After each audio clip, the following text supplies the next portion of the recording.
Good afternoon, fellow citizens. Welcome back to the Citizens Chat Show. This episode that runs on a Friday again.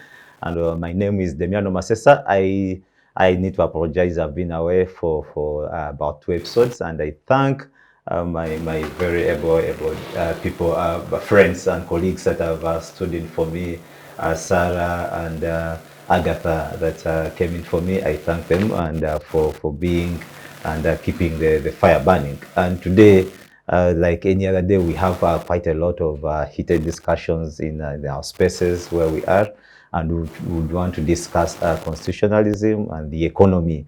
And joined on the panel, I have my team of experts that will have to shed light on this conversation, but we'll need to give it context, especially with the petition that is in court already, and also importantly with the economy, what is happening, and the behavior of the army vis-a-vis the constitution and what is happening around there. So on the panel today we have the maiden appearance of Simon Ssenyonga.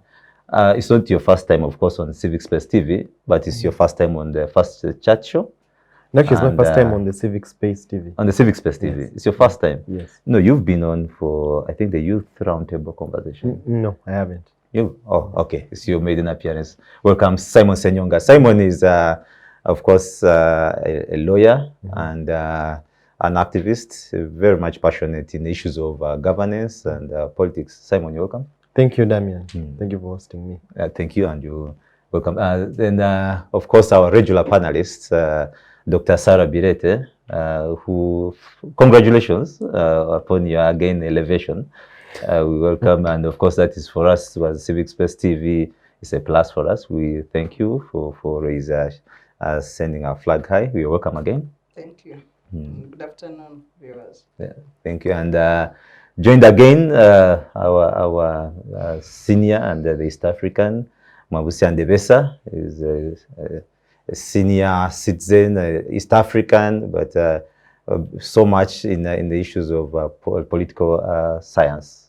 You're welcome, sir, Professor. Thank you, and good afternoon, listeners and viewers out there. And then finally, and like Sarah already says, the government, you good to see you again, Awich Pollar. Awich Pollar is the Director External Services with the NRM. But importantly for this debate, and something that we've always not shared with the other profile, is that he sits on the National Security Council, and quite a lot of discussion will be around there, and his interventions in that area, why he sits there, and with what is happening, he will tell us more. And Awich, you're welcome. Thank you. Thank you, viewers. He also told us today that he's royalty. So I think it's important for the viewers to know that we are seated with royalty here. Is a pizza of royal. so straight into the conversation, and of course, given that we are trying to contextualize the conversation into the petition, I want to invite in Awich, since this is your area.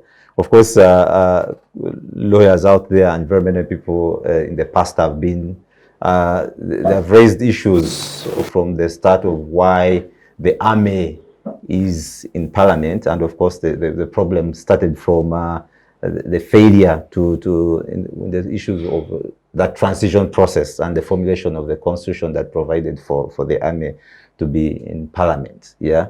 Now we were trying to understand today, looking at the UPDF Act, looking at the constitution, what there is a court petition by Council Tegule that is in there.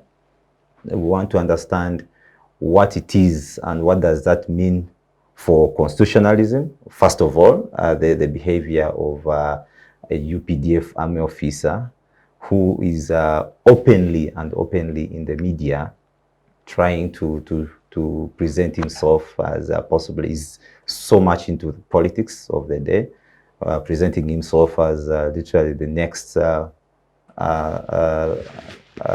president, you would want to put it, but his actions are really so political today, and the constitution doesn't provide for this.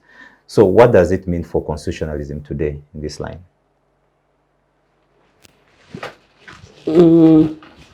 Thank you so much. I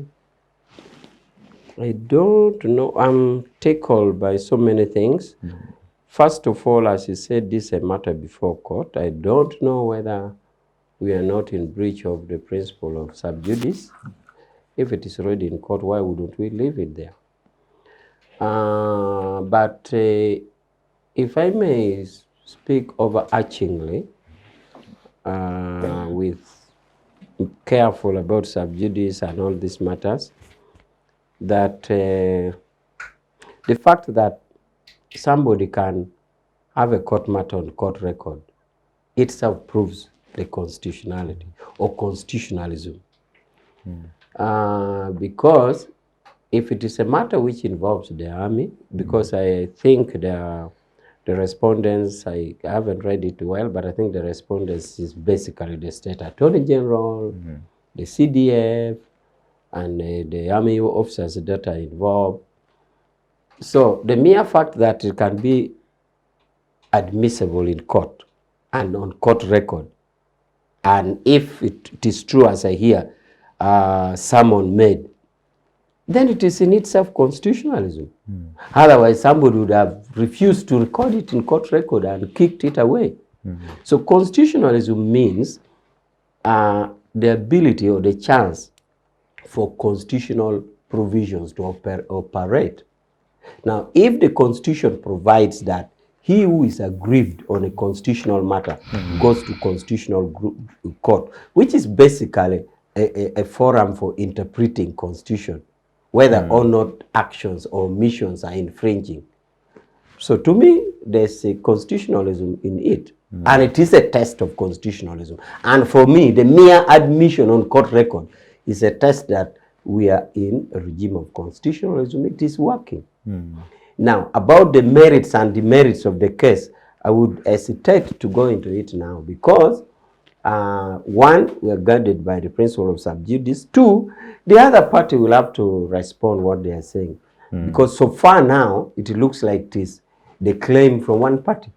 So I want to stop at the fact that admission of such a case on court record is itself constitutionalism. Okay, that is okay. But now we possibly would have to discuss possibly the behavior of a serving army officer.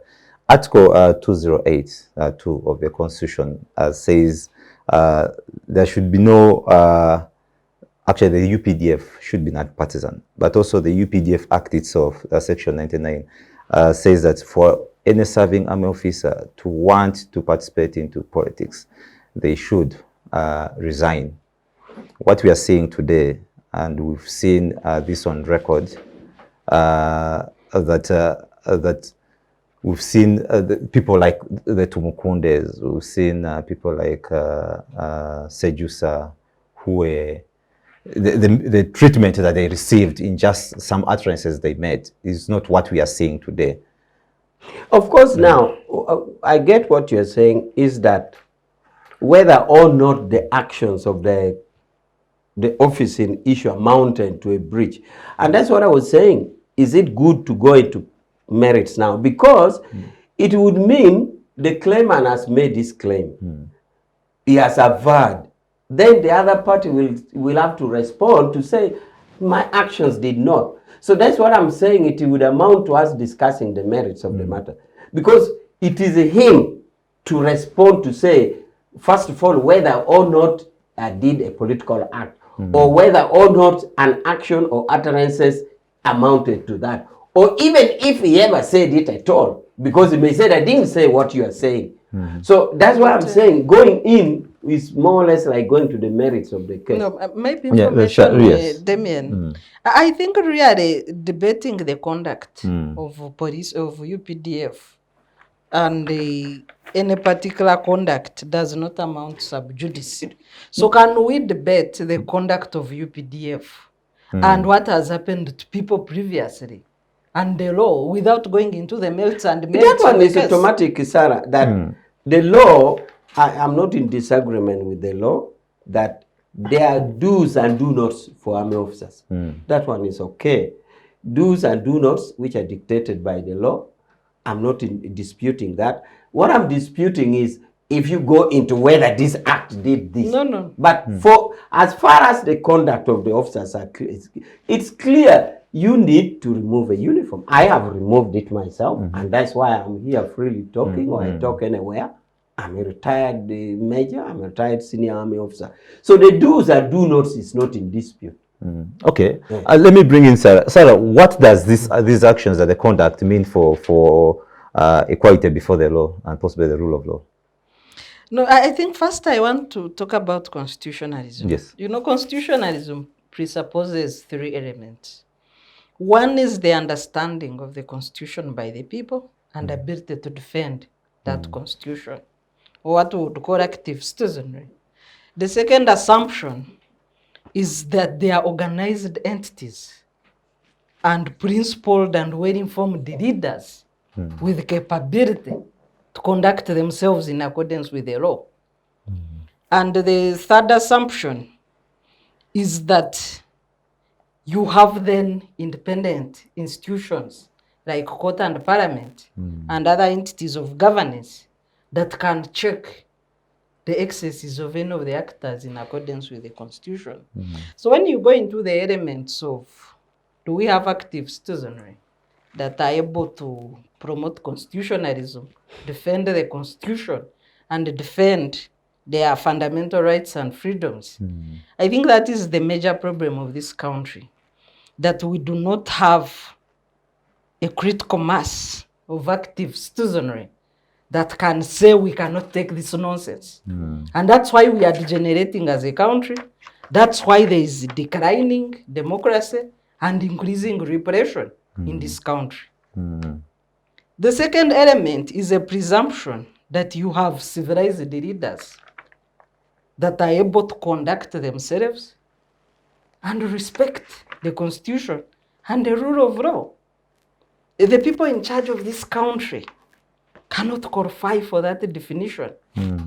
We have had on several occasions, and I will quote 2, where the president, whom the constitution describes as a fountain of honor, has said that this mere piece of paper cannot get me out of power. Or a mere ballot, you know, dramatizing elections in this country. A mere ballot cannot take me out. A constitution is a mere piece of paper. So that is the person that we wrongly call a fountain of honor. Because a fountain of honor would respect the constitution and cannot refer to it as a mere piece of paper. The second element on that leadership is organized political parties. Our political parties are limping. Those that have well-formed intentions and ideology don't have funds. Those that have access to largely taxpayers' money are selfish, are disorganized, and conduct themselves in a dubious manner. And you can list a number of dubious deals, including Rubawa Hospital and Vinci, which are the latest.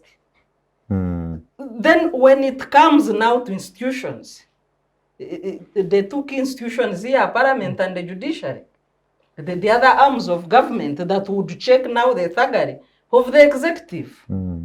You look at Parliament failing to debate a committee on Vinci, dubious deal. And I'm told now they are going to meet the president.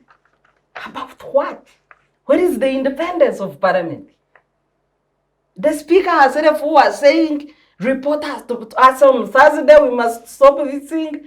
Now she's swallowing her tongue and biting it when she's asked on when to debate Vinci. So who is stealing that money? Who is stealing Uganda's coffee? So these are the people that we are dealing with at the moment. The case in point is the conduct of UPDF officers. The constitution is clear. The UPDF Act is clear. The Political Parties and Organizations Act under Section 16 is clear. Any person who works for an institution of government or an organization fully controlled by government cannot engage in any politicking. There is even a punishment under Section 16. So Under the army, you know, since NIM came to power, they've been talking about professionalization of the army, which I think now has become a mockery. Because if the army was professional, you cannot watch as somebody makes a fool of the uniform. The army we have today is the one fighting on the streets. They are now gangsters, beating police, beating citizens. So is this the professionalization we are promised, first of all, as we check the constitutionalism? Is this a professional army?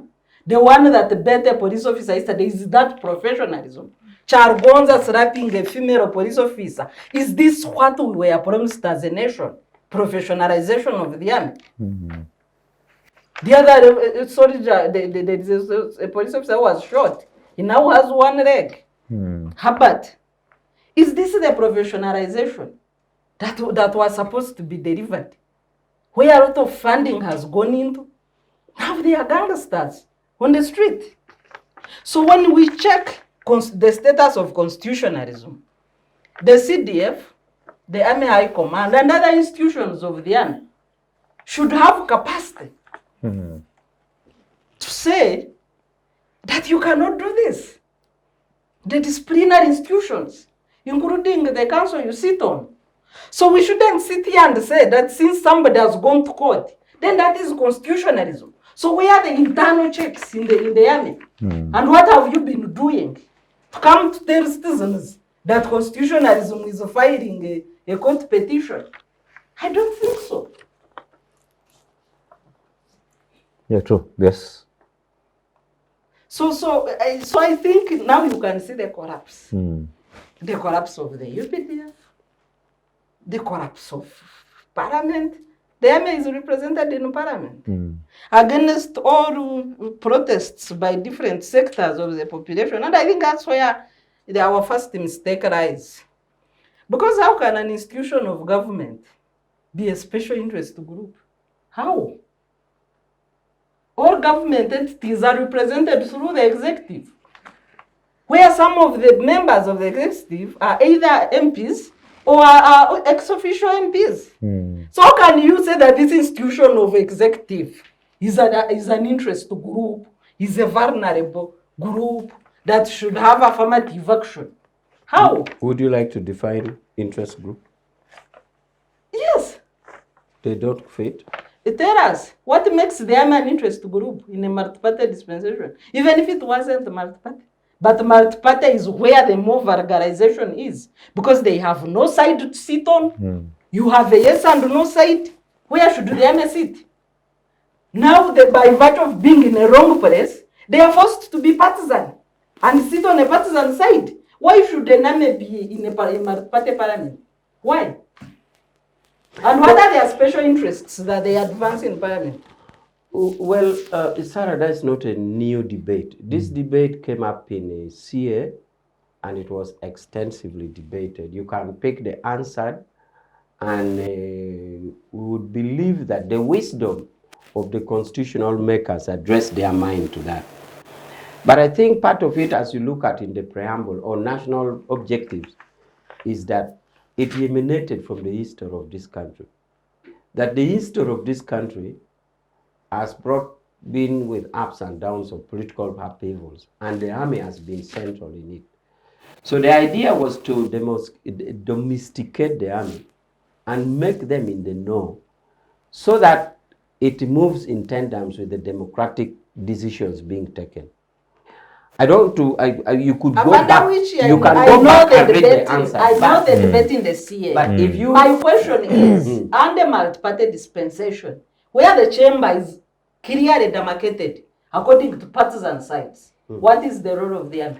But all that was debated. Remember, the constitution was put in a way that at one stage there was a movement system, and it envisaged that at some point a referendum would be held so that people would decide for or against the multi-party. And in this case, it was held and decided in favor of the multi-party.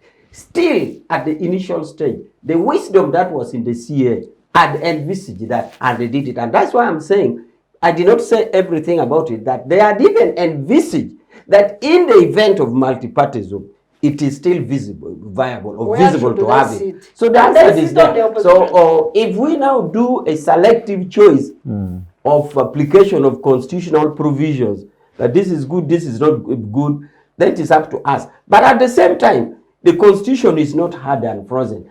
If you still want to bring forward the debate of whether or not the army should be there, so We are on the Let me bring in Professor. I know they're discussing the areas that you learn the history. So I want to ask you: should we say that the failure was defining the army's role in, especially from the transition process? Thank you, and thank you for that question. Since you have asked the historical connections to the army being in parliament in Uganda, one justification which my neighbor here wanted to give, I think, is false. It's not born with history, that the army should be amidst the political debate so that it is prevented from intervening. Am I getting it correct? That has been mooted. Let me state here to you and the viewers out there that actually the Parliament of Uganda of Obote II between 1981 and 85, when the regime was overthrown, had 10 army representatives. So the army being in Parliament did not prevent the government of Obote being overthrown. They were there. Now, as to the CA, I was there, by the way, not as a delegate, but as a researcher. I don't think that why the army got that slot was because of the army being a listening post in Parliament as such, but it is a carryover, it is a hangover, it is a legacy of militarism in politics. They can listen on that TV. Was introduced way back in 1966 when political disagreements were resolved by Obote using the military. So introducing militarism, use of the military in political competition. So the military is not in Parliament of Uganda because they are a listening post. They actually participate one way or the other, and they are under the watchful eye of the president to see the position of the army on which side. If you talk on the side of opposition, you will be court-martialed. If you talk on the side of the NRM, you will be praised. So the issue is not that the army is there so that it doesn't overthrow the government, because the government of Obote II was overthrown. Let me go back at the whole notion of constitutionalism and UPDF. First of all, constitutionalism is an issue of norms. That ism. It's not an issue of legality, that you have got article this, article that, article that. It is a constitution written in the hearts of the people. The culture. So if the culture of the regime, now the regime I'm talking about here, by the way, is not an NRM regime. The political regime in Uganda, over a period of time, is that they don't accept checks and balances, that the regime, the political regime, does not accept limitations. The fundamental principle of the constitution actually is limitation of powers, mainly of the state. So we have the UPDF. In full, it's supposed to be Uganda People's Defense Forces. I don't know where they got the name from, but I guess it was got from similarity with Tanzania, because it is TPDF, Tanzania's People's Defense Force, and therefore you have Uganda People's Defense Force. Now, what is people's about UPDF? That people's, is it the army that is defending the citizens, or that defends the regime in power? That's the question. Is it fundamentally defending citizens' interests and values, or defending the regime in power? Because Awich, would you want to quickly answer that before you continue? No, let me add on and come. That's a good question. We'll answer after. Yes. The army, I don't know why they call it even a defense force, because the UPDF is defend would be defending the country. from external challenges, existential threat from outside. But in this case, it is also defending national integrity or the integrity of the country, that the country should not disintegrate anyway. That is its roles. External and internal challenges. Now, when it comes to internal challenges, the concentration is defending the regime in power against opposition. So, we would like to answer this question, and UPDF should actually address this question. Is it citizens' defense or regime defense? Is it actually even defending the integrity of the country or defending the integrity of the regime in power? Now, this brings in the contradictions where now the UPDF starts having partisan lines and double standards, such that when an issue arises in such a manner that Tumukunde, or Chiza Besigye for that matter, when they raise issues of politics, they are court-martialed or arrested and put under house arrest. But when the others, Mosika Ineregawa and the likes, raise political issues, General Tumwine has been raising them, those ones, there is no problem. Now, that brings the double standards and the question as to whether the UPDF, People's Defense, is actually defending citizens or defending the regime in power. Now, when we don't answer that question in the trajectory of the history of Uganda, not only UPDF, but even the Uganda National Liberation Army and even Uganda Army before that, if we don't resolve the military question, militarizing the political competition, where the military has intervened in civil politics, where the military is not, we have a constitution which says that the army should be under the control of civilians. I hope I'm correct.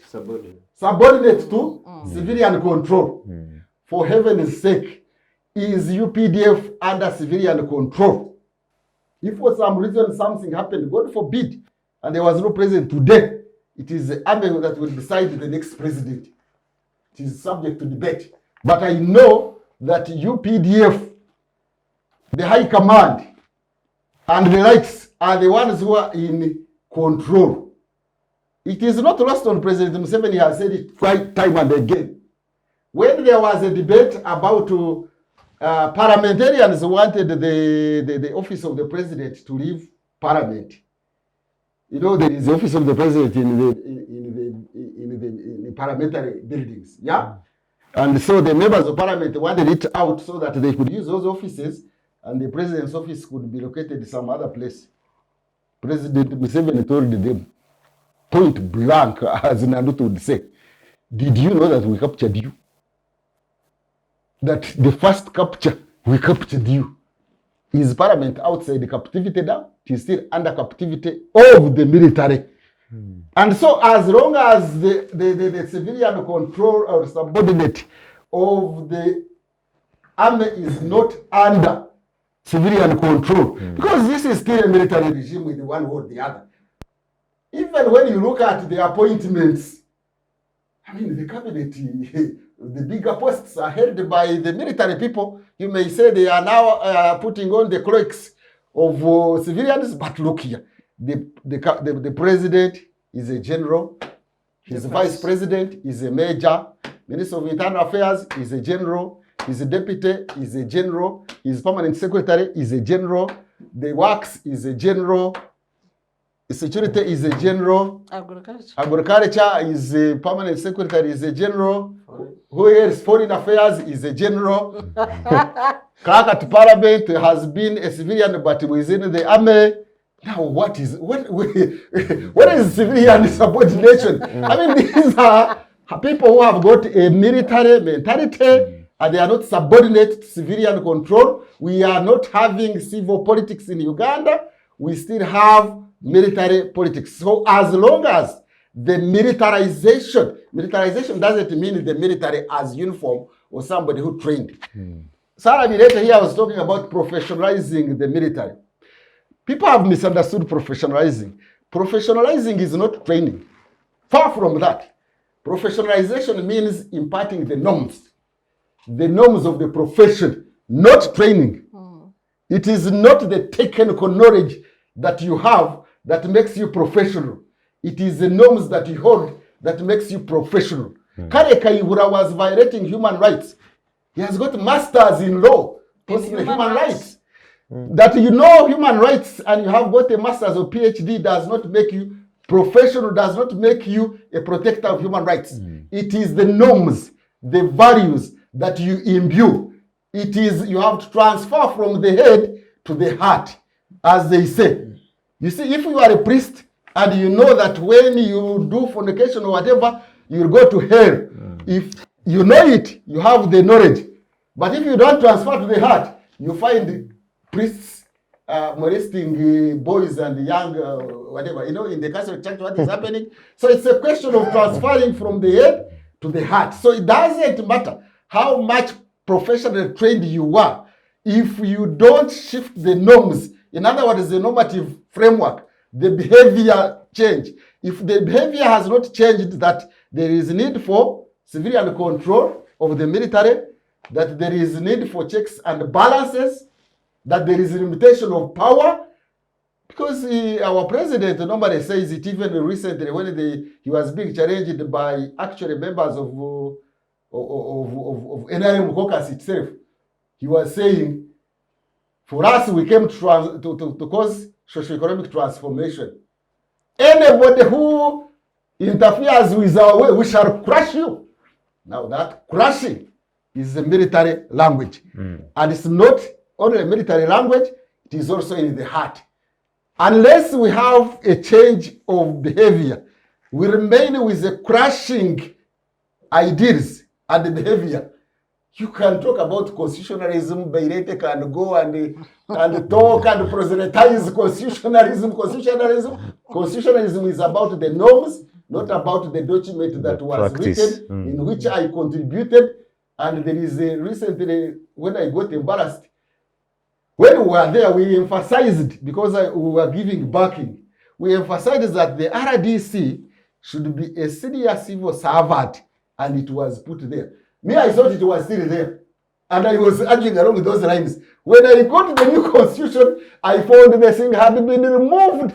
And I wondered, why would they have removed that innocent clause to say that we should have a representative of the president who is a civil person that should be at the level of a senior civil servant. I didn't know it was removed so that you can put there even The descendants. The descendants so Of the The resistance. DRA. they are called DRA. Descendants of the resistance army, regardless of whether they are. I don't know, in Runyankore we have a saying that Enchwereza are Chiyambeba, a cobra. In their wisdom, they had seen that a cobra at times begets this one, which that is not poisonous, but can only at least kill rats. You know? So what makes us think that Enchwera cannot beget Chiyambeba? I want let me bring in Ssenyonga. I know you've had quite a lot that has been said, and you want to make your input on this area of constitutionalism. Yes, I think the first thing is that I think we are being very unfair to the army. I feel that we are really being very harsh to it, our very good national army. First of all, our national army is a political outfit from inception. And why do I tell you that? Beyond just a representation in parliament, the Army Council is an electoral college. It chooses who is going to be the representative. In parliament, that's a political role. It's not something just, you can just say just a civic competence. It's really outrightly political. The professor talked about the question of transformation in terms of extending what constitutionalism would be. So you have a whole Chankwanzi existent somewhere whose intention is not just to teach nationalism, but to extend political ideology. Because it's not just run on extending national values. They are communicating a particular ideology. which is political and which is leaning to the NRM. So why would you want to judge politicians unfairly when they do political work? They're just doing what they're supposed to be doing. They're being politicians. We are judging them against the constitution. We are judging them against you- written law. I get what you're saying. Yes. What I'm saying is that whether against the constitution or by any other moral standards, they are a mere political outfit that is well dressed, looking like a national army.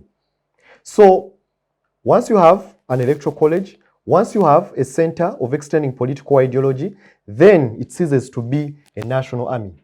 Because as they have rightly said, the question of defending is all about defending those who are against the popular narrative of the government. But secondly, I think I pick specific interest for me in the center of the conversation that drives us into debating constitutionalism. I think we are making the discussion extremely complex for those who the likes of Mr. Muhoozi want to appeal to. Look at the framing of his statements, and this has nothing to do with the merits or the demerits of the discussion, because it's something which has been outrightly put on media that is subject to discussion. He chooses very jocular statements. He makes serious things extremely unserious. He will, look at the statements he makes. For example, for us, we know that the Bahima women are the most beautiful. So are you suggesting we lower our standards to that? I'm not suggesting that. What I'm saying is that he has pushed us to the place where they want us to discuss very simple things. So he gets serious discussion and they make it extremely petty. Discussion of the future of the nation is reduced into something which is extremely petty, something which is extremely casual. And that is why that petition is extremely important. Because you see, we don't go to court just to win a case. And that's why I disagree with the good gentleman there. We don't go to court to win a case. This case here... Major, which Pollar? Yeah, major. The idea of going to court, especially for this particular instance, is not to win, but for purposes of advocacy. To begin discussion that actually a person who has deemed himself to be invincible, that is Mr. Muhoozi, can also be questioned. Because why do you apply the double standards? When Tinyefunza came out and said there was because let's assess the facts here. Tinyefunza's case was about, not the court case, but the cause of his persecution was that there was a looming Muhoozi project in 2013. He is forced into exile. Media houses are closed off.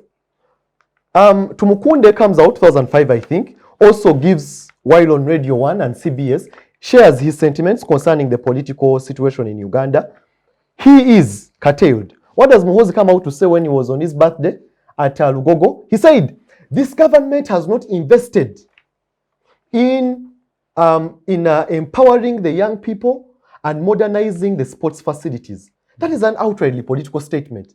It's not just a mere opinion that you share, but you're saying that, even give it a qualifier. You say, as soon as we team MK48, A militia.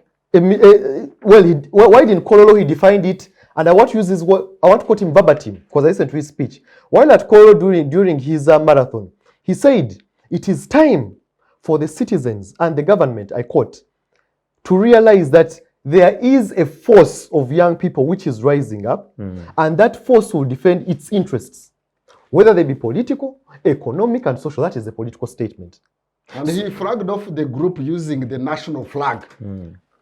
So should I, now as civilian, also start going to places and using the national flag for my birthday parties? A national flag, for heaven's sake, should be respected and should be flown when there is a public national function. And you see, not private. Even the nature, national flag. the nature of mobilization of the events themselves. Okay, so you're having people who are not the likes of these young men. They use, some of them include the likes of Balaam, who have outrightly campaigned politically. But Balaam is an old man. Okay, let's talk about the old youth in terms of mentality. He's a young man compared to me. Now, the nature of the mobilization stands. is outrightly political in itself, then the intention of what is being launched, you can see is outrightly political. Number one, from the choice of language. Number two, from the choice of even the invitees. By the way, they're very particular when they're inviting people. This recent one, I was telling people that we began from your, I'm inviting you to a birthday. The recent one was a thank you. Now we are going to you're welcome. Thank you, as civil servant. Thank you. It was businessmen. You had to go, or maybe, I don't know whether due to public demand. You see, there is No. public demand that you have another birthday. You remember Idi Amin saying due to public demand, he had to repeat the wedding. So now was also due to public demand, he will have to repeat the birthday. Now, We while are at, following in the footsteps of the legacy of Idi Amin. while in Munyonyo, they came out clearly, and I think one of his strong proteges, the likes of Andrew Mwenda, comes out and says that, for long, the governments have ignored the role of businessmen. By the way, the specific audience in Munyonyo was majorly businessmen. The intention was to appeal to them, to send, Which businessman?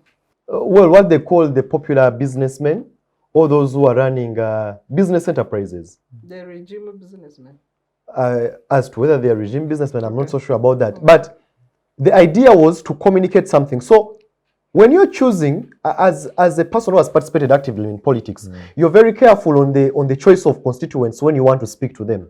There is a message you use, and even the choice of place. He wouldn't have taken businessmen to Lugogo. He took them to Munyonyo. But in Rugogo, I saw Sudiri. Where? In Rugogo, I saw Sudiri serving food. Now, that was, I'm talking about now specifically when we wanted to address the businessmen, choice of places. And this has a long way in going into when you want to communicate something politically. The statements, the organizers, one of the parties to the suit is the Attorney General, who was a major organizer. I saw him running around carrying chairs, what, at the party. Isn't he the chairman? Was also part of He's one of the, I think, the people spearheading the organizing committee. So the thing is that the conduct, but something very, very interesting also. So he's best placed to, he witnessed the events. Exactly. No, he organized it because you can imagine another Top witness, getting involved in carrying chairs and the serving visitors. food and serving beer and all these kind of things. But also, and serving beers. but also the idea is for them to have the idea is for him to have a historical leaning in terms of trying to trace his roots. So these are his historicals. Now leave alone now the outfit is putting around him. But which were among them? Serving beer. I want to make my submission. Yes, after let me he just make- concludes this. Yes. Now, even you look at the intention, he says that some of the statements he makes, that for example, nobody on earth, over the earth, above, below the earth, can ever defeat us, the Tracy dynasty. Yes. So trying to align himself, I replied to it. so aligning yourself to sort of like a relevant historical entity where you think you can have justification in terms of persuading the Ugandans that actually I'm not just quoting it wrongly because that's not true. so all these I'm things interested in your reply so I that I replied. discuss. now. Okay. For me, even the most major concern for him was what it speaks to us as a younger generation. Whether we sit back at times to reflect on some of the things that interest us. So when I said Sarah, something I was saying that one of the things that they have tried to do is that they wouldn't want to imagine that Mr. Muhoozi should be at the center of serious national discussion. So what do? Play along the gallery. Make his discussions as casual as possible. Talk about women, talk about sexual things, talk about everything that is integrating. So that you sort of try to get the consciousness of the young people. And that is where now his counsel came in from his so-called uncle, Mr. Kagame. I don't know whether he ever hit the counsel. He told him, my son, Mr. Muhoozi, I want to give you a free offer, which is to edit your tweets. That was not just mere advice. It was actually a statement to tell him that most of the times you mutter gibberish on the Twitter spaces. Most of the times you're saying things that could jeopardize the security of a nation. So What you're having right now could, number one, be the misconduct in the question of in relation to constitutionalism, but also the political hoodwinking, that we shouldn't focus on more serious issues. Right now, Uganda is involved in a very intense war in DRC. And we have just gotten the reports of how they have been challenged in that area. What do you mean? They are being defeated? They are being defeated. And I think you can either confirm or deny, but from the reports of what's happening on ground with the ADF. Number two, we are saying if at all really the intention is to groom for presidency, I don't know why they're not putting up the fork. Mr. Museveni is having serious discussions with national leaders and the likes, you know, the president, I think, of, was it Mozambique or Angola, has just been here. President Samia Suluhu of Tanzania has just been here. So there are much more serious discussions happening. You're talking about the coffee deal and all these things. But what is happening is that they would love us to be discussing anything else that they would later on term that, no, that is something unserious. So for me, I know even politically, it is a stand that is being used to take us away from serious discussion. That is why when we raise questions of constitutionalism, they will say, no. You had Mr. Felix Kulaije, I think about a day or two, came out and said, a general can say anything he wants. No. He said, the clip I watched, he was asked to respond. He said, no, in the army, generals are allowed to speak to the media. So you ask the author of that information. That's what I saw. But see, I will even quote for you his predecessor. I think she's called Flavia Biekwaso. When again the same question of Muhoozi's conduct came up, it was the same narrative. You know, you leave, that one will be handled by the army people. But the army people will never respond. They will always be in defense. You know, you can play around all this jargon of law, you can play around trying to take on a high moral ground and how these actions may not have consequences. But when push comes to shove, just like it came to shove with Tumukunde, with Besigye, with the Kaihura, with Sejusa, and many others, at one point there was a consequence. The guarantee you have, the guarantee that Mr. Muhoozi seems to have, and that's the contention of that petition, that, you know, he's riding on the fact that he's a son of a president, therefore he's untouchable.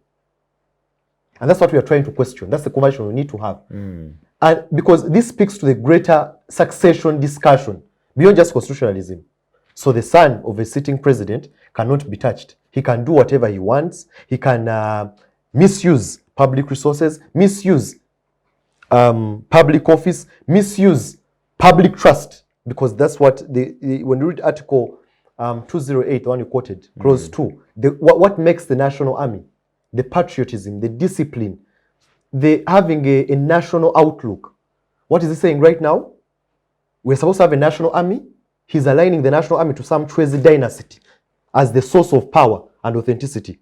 We are saying the national army should be non-partisan. What is he saying? That when us in the NRM, he's keeping on praising that my greatest uncles, Mr. Kagame, who is a protege of the NRM government, and the sitting president, say when us in the NRM, he's making it everything is not supposed to be. So in fact, that petition is very relevant for this time. Yeah, thank you. And just around there, that conduct, that's very, very much conduct. And what he has just ended with, Awich, that's what we need to fast up. Further put some light on as it's going to respond. Yes. Professor Ndebesa before. On what? On what? On nothing. On the choice. He's not even aware. I asked him. Sarah just wants to remove the microphone from me. What was the response? Okay, what was the response? No, well, I don't know whether this is really relevant to the debate here, but what Ndugu there pointed out was that Muhoozi one time tweeted to the effect that you cannot defeat them because nobody has ever defeated the Bachwezi. And my response on Facebook was that that is not true historically. And I referred him to his father-in-law, the late Professor Karujire, a renowned scholar, historian in this country, who was even my teacher, who wrote in A Political History of Uganda. I even referred to the page where it was, when he said that the Bachwezi Empire finally collapsed after the defeat of the Bachwezi by the Luo. I just stopped there because historically he could go and refer to Professor Karujire. I'm saying he's a father-in-law because the son of Karujire marries the sister of Muhoozi. But forget about the family question, but a renowned professor who said that the Luo came around the 15th, 16th century, entered the Bigobya Mujenyi, the headquarters of the Bachwezi, defeated the Bachwezi, and the Bachwezi ran away. So for somebody 4 centuries later to come and say that they have never been defeated, when the renowned historians are saying they were defeated, I was saying that is wrong, and you can go and verify. But anyway, the whole question of Bachwezi, as somebody pointed out, is legitimization of power. When you are legitimizing power, you try to create mystery and myth around power. This is done all over, globally, historically, and now. So the question of connecting themselves to the Bachwezi, just like also all these kingdoms that came up after the Bachwezi, have always connected themselves to the Bachwezi to demonstrate that they have divine powers, they are mystery, they are mystical, and that is power legitimation. All those in power normally legitimize their power by appearing to be special from their subjects. So the whole question of Bachwezi is just a myth. There is, in any case, I don't know why he uses it, but if I can a little bit go into the sociology of Muhoozi as a person now, not even as a commander, I know him and the father or whatever their lineage, they are not connected to the Bachwezi in history at all. Because the Basita clan were not Bachwezi. At least even historically, oral traditions or written history does not associate Basita with Bachwezi. At least the Bahinda can connect themselves. The Bahinda are the ruling family of Nkore Kingdom, would connect themselves to Bachwezi, not Basita. But anyway, what is the legitimization of power? You will connect yourself to everything that makes you special. You are the most intelligent, you are the most powerful, you are the most strategic, you are beautiful. You use religion. You use religion, you use economics, you use philosophy, you tell people you are a genius. And remember, most geniuses do not say they are geniuses. Next time you see somebody saying that I am a genius, take it from me, that person is not a genius. Geniuses is fake. Geniuses do not know. Posturing. It is Wole Soyinka, I think Wole Soyinka or Leopold Senga who said that, I think Senga, who said that a tiger does not demonstrate its tegritude. Tiger through something like that. Yes. You know, a tiger is a tiger. It does not have to go on the streets telling people that I'm here, a powerful tiger. So anyway, legitimization of power, you can always associate yourself with everything, whether you are special.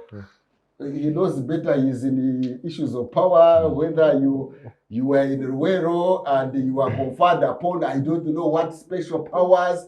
The other day I was discussing the 10-point program on the issue of economy, integrated, self-sustaining, and national economy. Is it the one?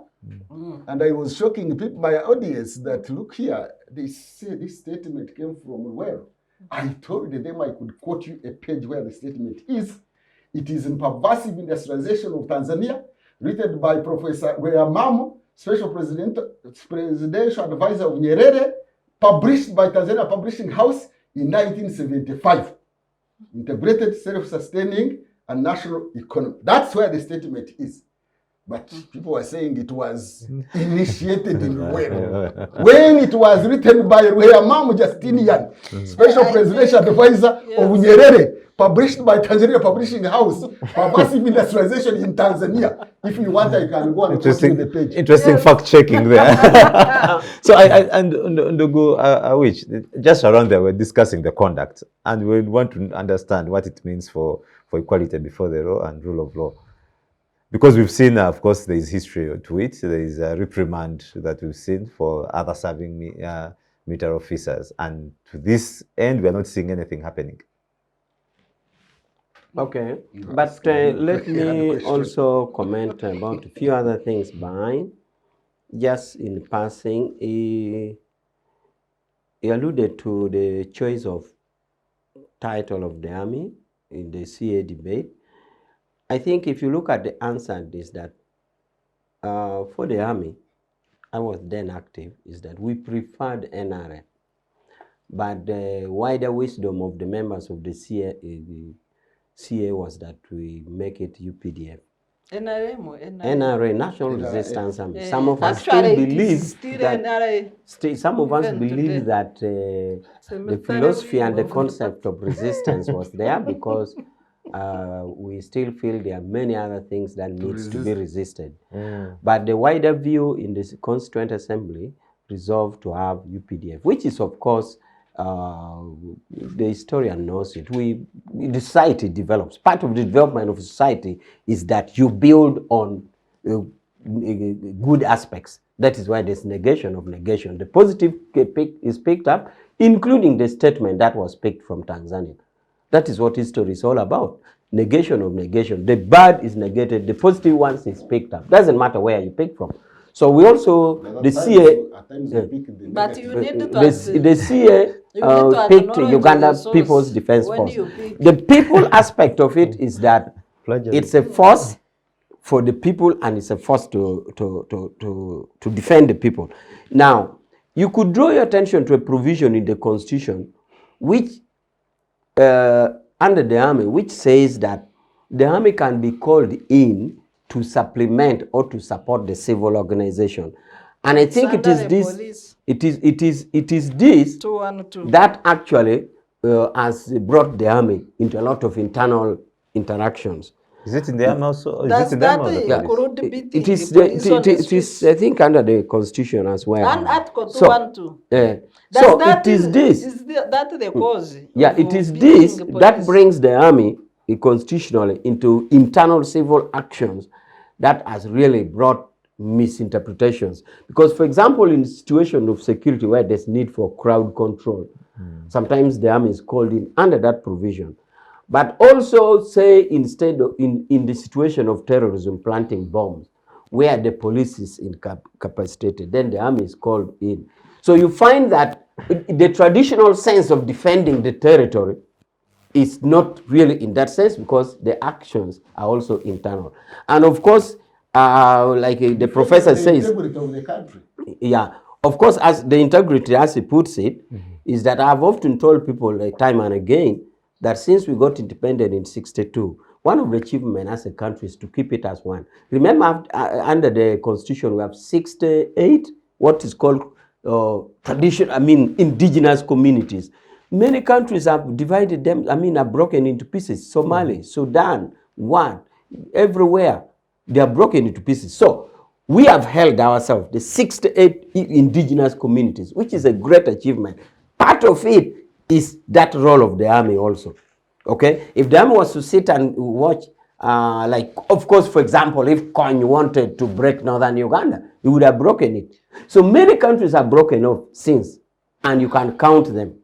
There are many. So that is part of it. So that is what makes the army. I wish I could be allowed to make a comment there. I patiently listen to you. Okay. Just information. Just like information. Keeping the country together by force is not sustainable. Countries are kept together by norms, by shared norms, not by force. If you do, Yugoslavia was one country held together by Marshal Tito. When he was not there, it is now 6 states. Continue.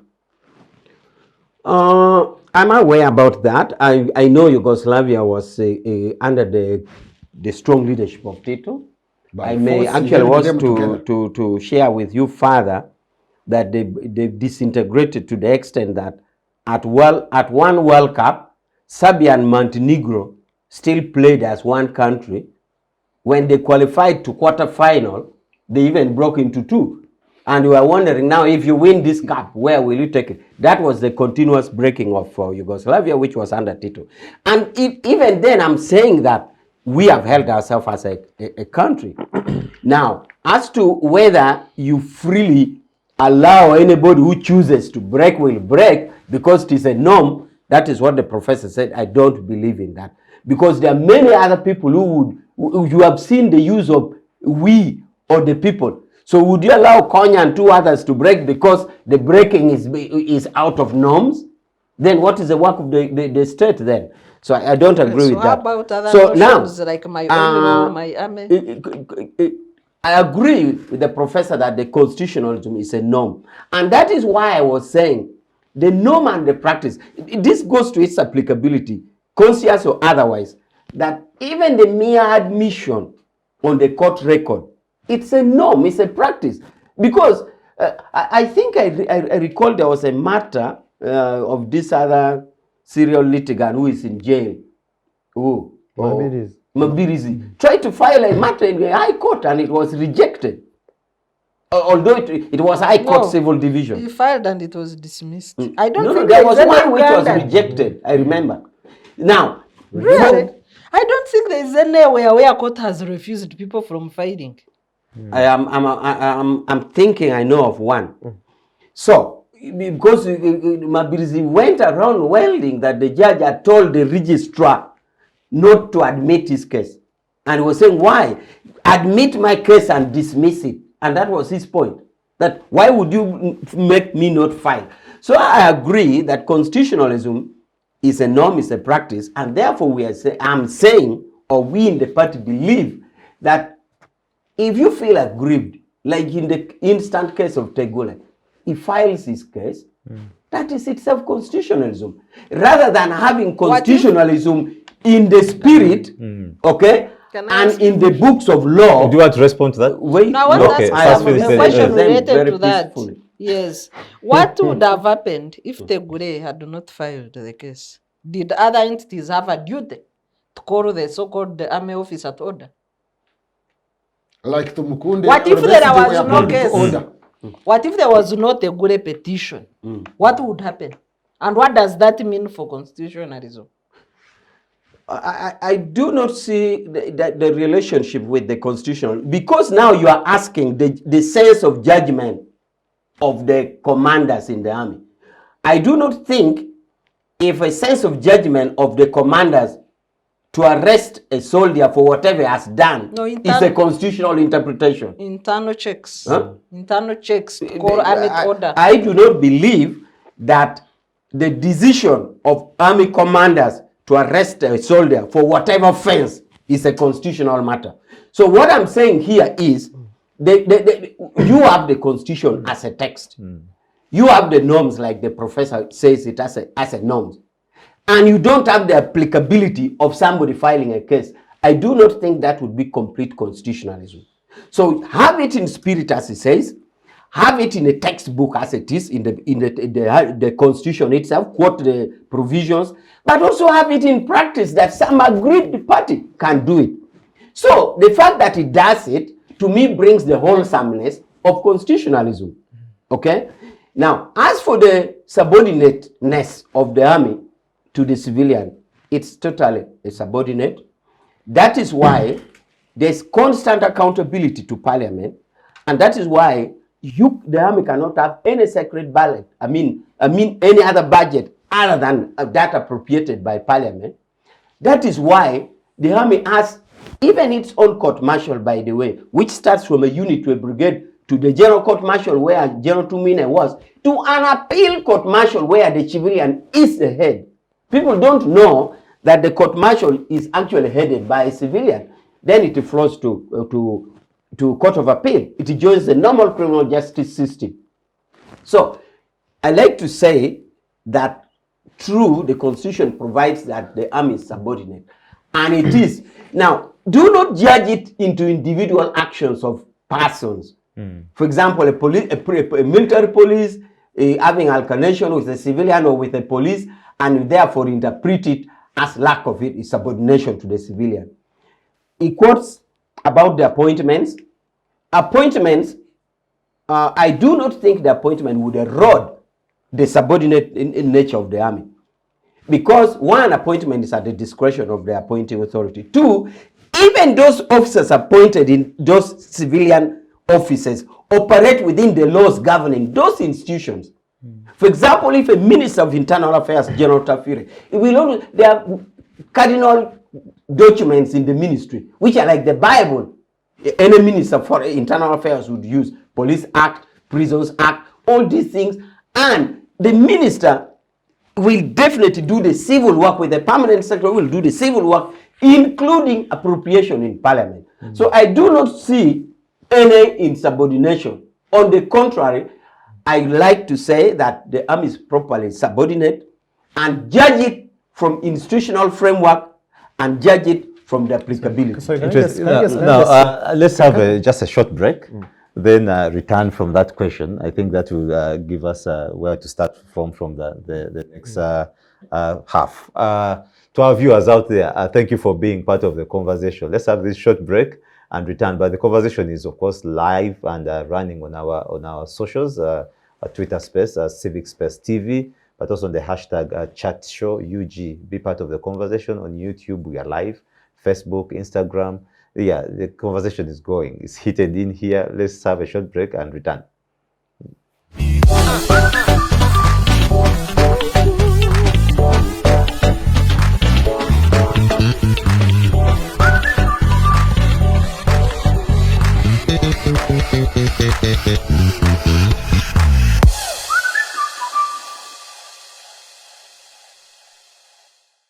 The Citizens Chatroom happens every Friday at 2 p.m. on Civic Space TV Online on Facebook and YouTube. We invite you to be part of this conversation. Civic Space TV, freedom always. Welcome back from that short break, and I'm happy that, and I hope you're following this conversation. It has been hot in here.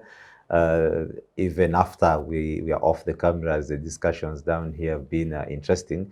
But on the socials also, I hope you continuously engaging with us. We need to see and get your comments in there on YouTube. Kind of follow us.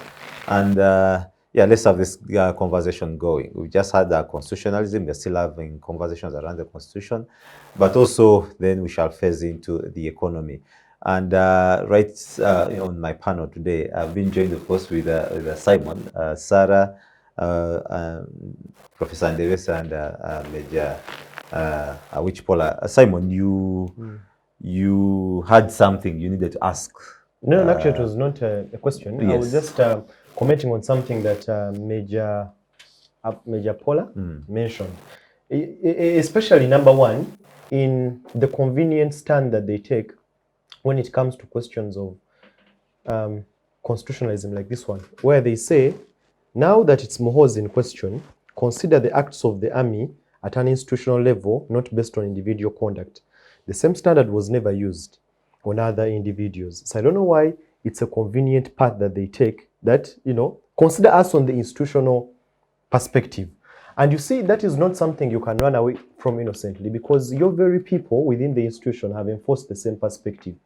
At the time when they were questioning Tumukunde, Chiza Besigye, Tenyefunza, it was never about just take the individual statements. Their biggest concern was what Tumukunde, Besigye, Tenyefunza were doing was something that was against the UPDF Act, the image of the constitution, the image of the army, And using a wrong forum. That was in now the language then. So now what you have is actually you have the same acts happening with Mr. Muhoozi using the wrong forum, using the wrong language, and tainting the image. So that is not something that I think can be sustainable again, as looked at it.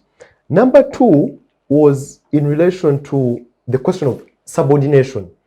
And I think really from a constitutional perspective, it's not just about your subordinate just in word, but even it goes to the core of the letter and goes to the core of what you call application, like your choice of statements. You said when you talk about constitutionalism, you have the text, you have the spirit, you have the application.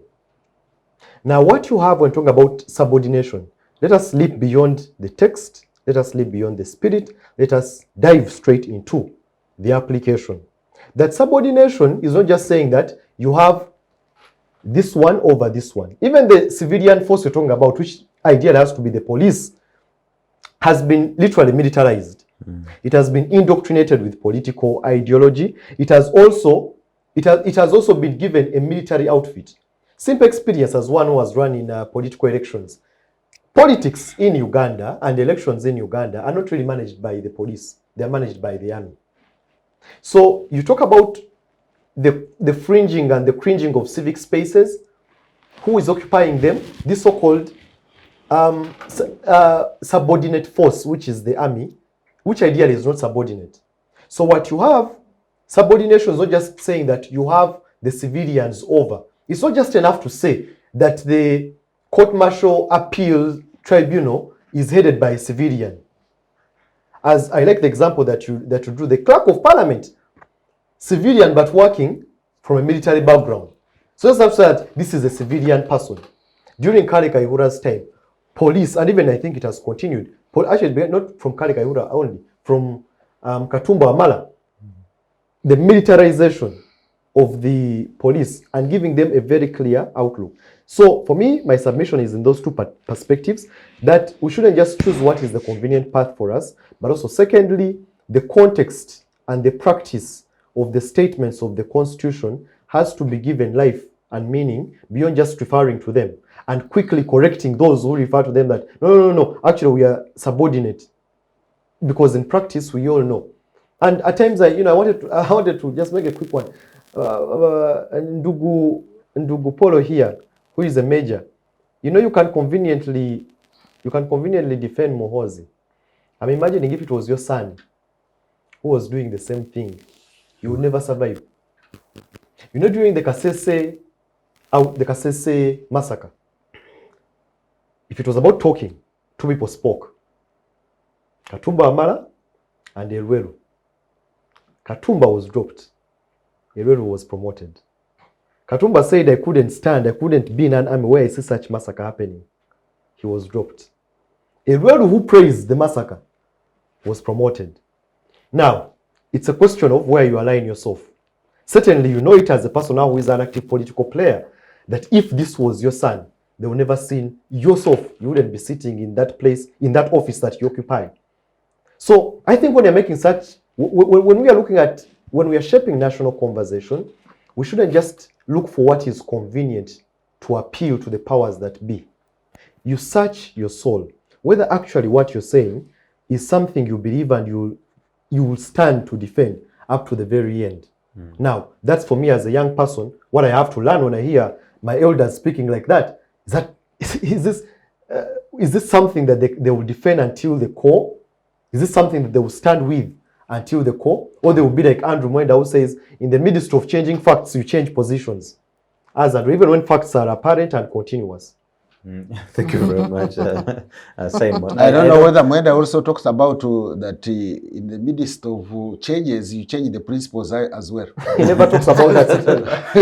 So just to conclude almost this section. He did change. That's what he was all around.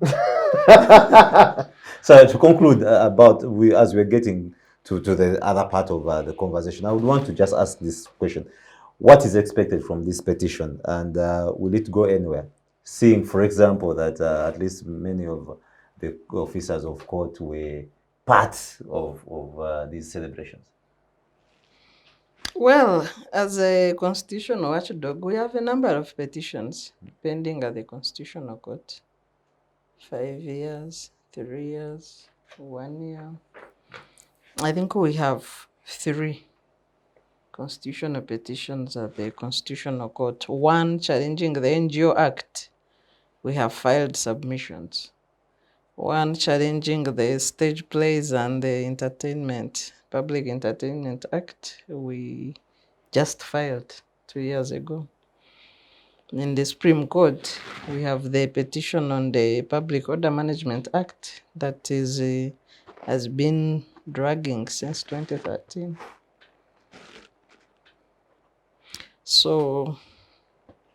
court court's time, they claim backlog, they claim understaffing. But you can't also rule out interests, because we have the petition that was expeditiously heard, challenging the Anti-Gay and Homosexuality Act. I think it was heard and determined in a record 6 to 8 months. So also interests come into play in some of these petitions, but let's wait and see. Interesting. And possibly to bring in Professor Ndebesa, these events, what do they mean for the economy, the lavish nature of how they were at the point where we are struggling, the people are struggling out there with the increasing rise of commodities, but then you are having national celebrations all over. What do they mean? I like the way you have put it. What does it mean? You see, meanings are not necessarily definitions. The definition of something, when you talk about the constitutional provision is this, it is not this, it is not that, you are just legality. You are just involved in legal issues, when actually the issues of the day will not be decided by the legal proceedings, but by the political acts. So when it comes to linking the economy to the constitution, to see how they align or misalign, it is a very important debate that is rarely discussed. I think we need to look at economic governance, because we have over-discussed, dialogued political governance. We need also to have economic governance. Economic governance as informed by the Constitution. Now, the Constitution is about limiting powers.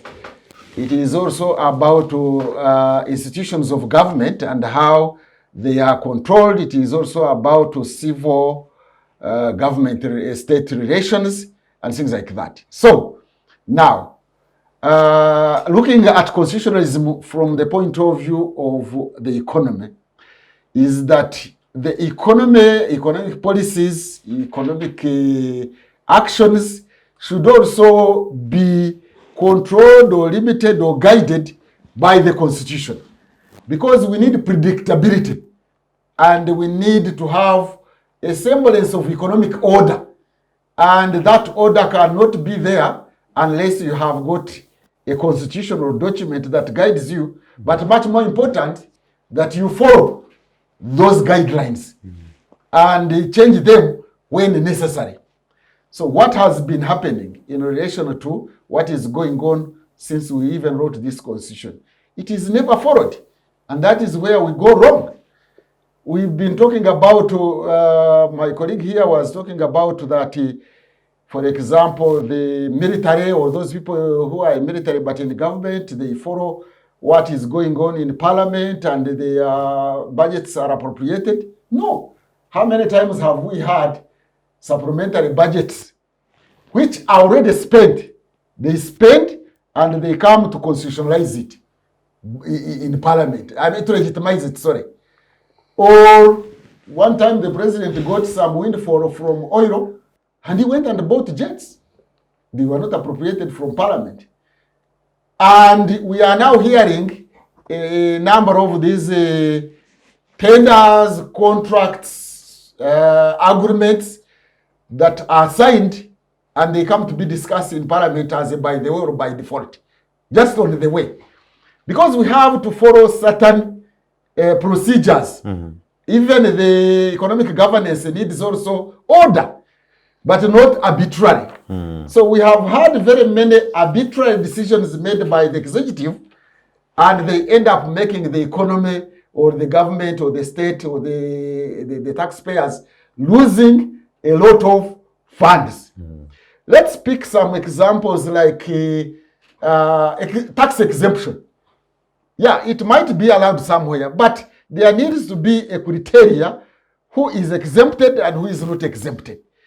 But discretion, the president, executive orders, or the minister can exempt something. As human beings, you know, all human beings, that's why we are not angels.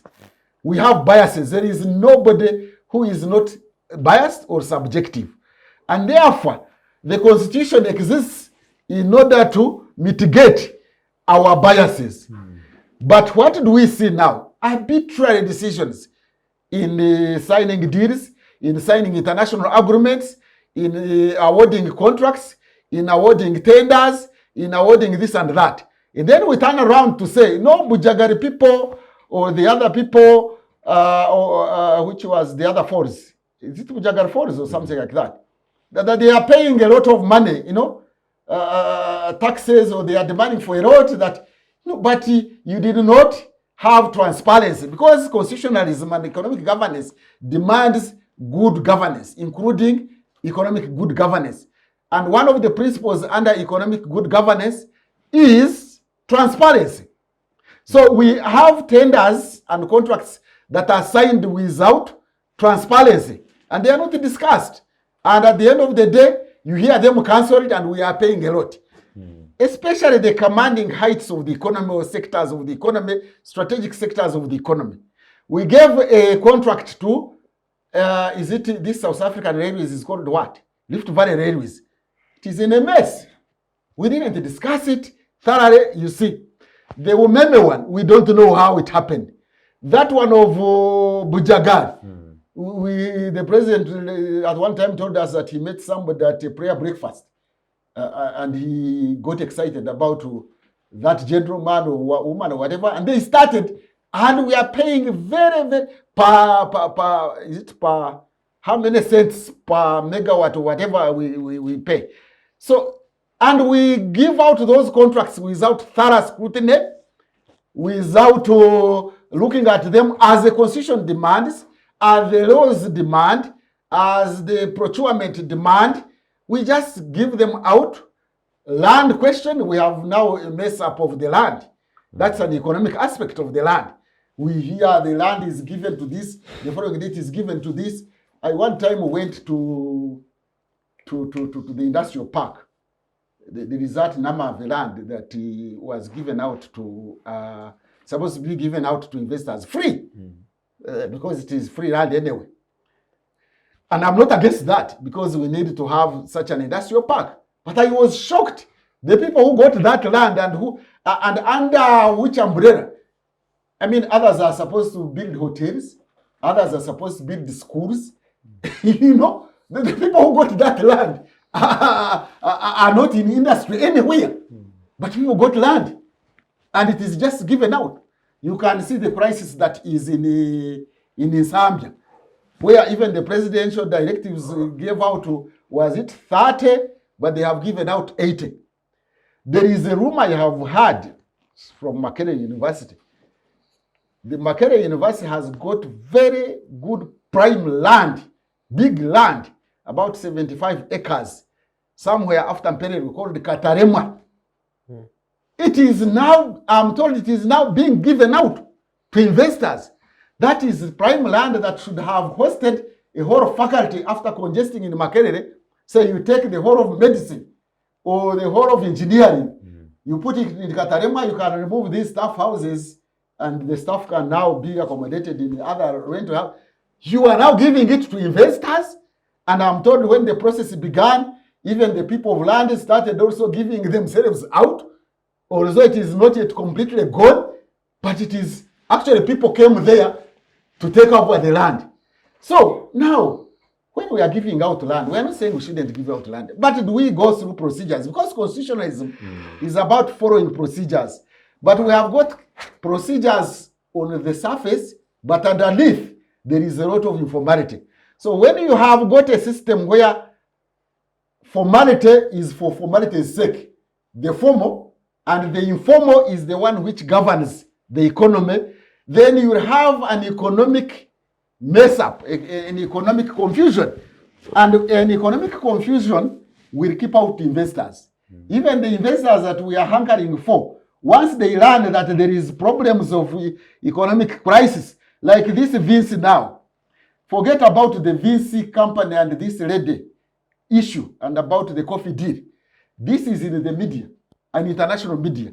A potential investor hearing that there is no formality, things are not following the right procedures, and I'm likely to get a deal, and all of a sudden Parliament will come in, and they will find faults here and there and there and there, no following of procedures, it is going to cause us a crisis. So even the economy needs to have good economic governance, and there are certain governance principles and governance procedures and governance practices. But at the end of the day, we need also to bring in economic democracy.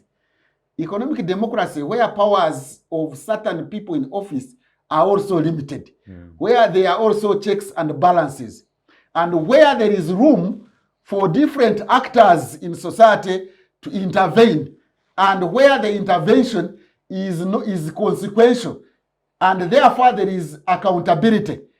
You know, when we talk about accountability, people normally run to financial accountability. No, there is also political accountability. There is also political responsibility. There is also a responsibility to respond to people's concerns. When people air out their concerns from different quarters in the public, please let government also listen. Do not say we are going to crush you. No, listen, they may be having a point. This is not to say that at times government does not have to put down its foot and say, let's move, but let's listen. And quite times, many times, often, people raise issues on, like say, this example of land. They raise issues and say, we are giving this land, public land, to wrong people. Something is going wrong. And indeed, it has gone wrong. The Naguru Nakawa went wrong. The one of Zambia is going wrong. And very many others. And we are saying, let us have good economic governance. We are guided by principles of good economic governance. We are guided by the goals and objectives and participation. By the democracy is about citizens' participation. It's not about elections. Elections is secondary. The most important thing since democracy is demos, is citizens' participation, elected or not elected. And the rulers, those who are in government, the governors, should listen to the voices that come from different quarters and be responsive. Not simply say we shall crush you, we shall get out of the way. We came to transform society. You don't get this on our way. I don't think many people are getting in the way. They are only saying, wait a minute. I think there might be something. A Democrat, by the way, I hear one of the principles of NRM is democracy. I read somewhere and I believe in it. Strong one. A strong one. Although it's not the number one. I don't know if it's the number one. A Democrat is somebody who suspects that he may be wrong. If you have a correct line, you are not a Democrat. A Democrat suspects that he may be wrong. That is not to say that you will already say, me, I'm wrong. No. Then you can't be a leader. But you can suspect that he may be wrong and therefore have self-reflection. Not, come on, we have a correct line. Anybody on the way? Crushed. We have a correct line. No. A Democrat, and democracy can also have pitfalls. I know. That's why Churchill said that the worst form of government he has ever seen was democracy, except he had not seen the alternative to that one.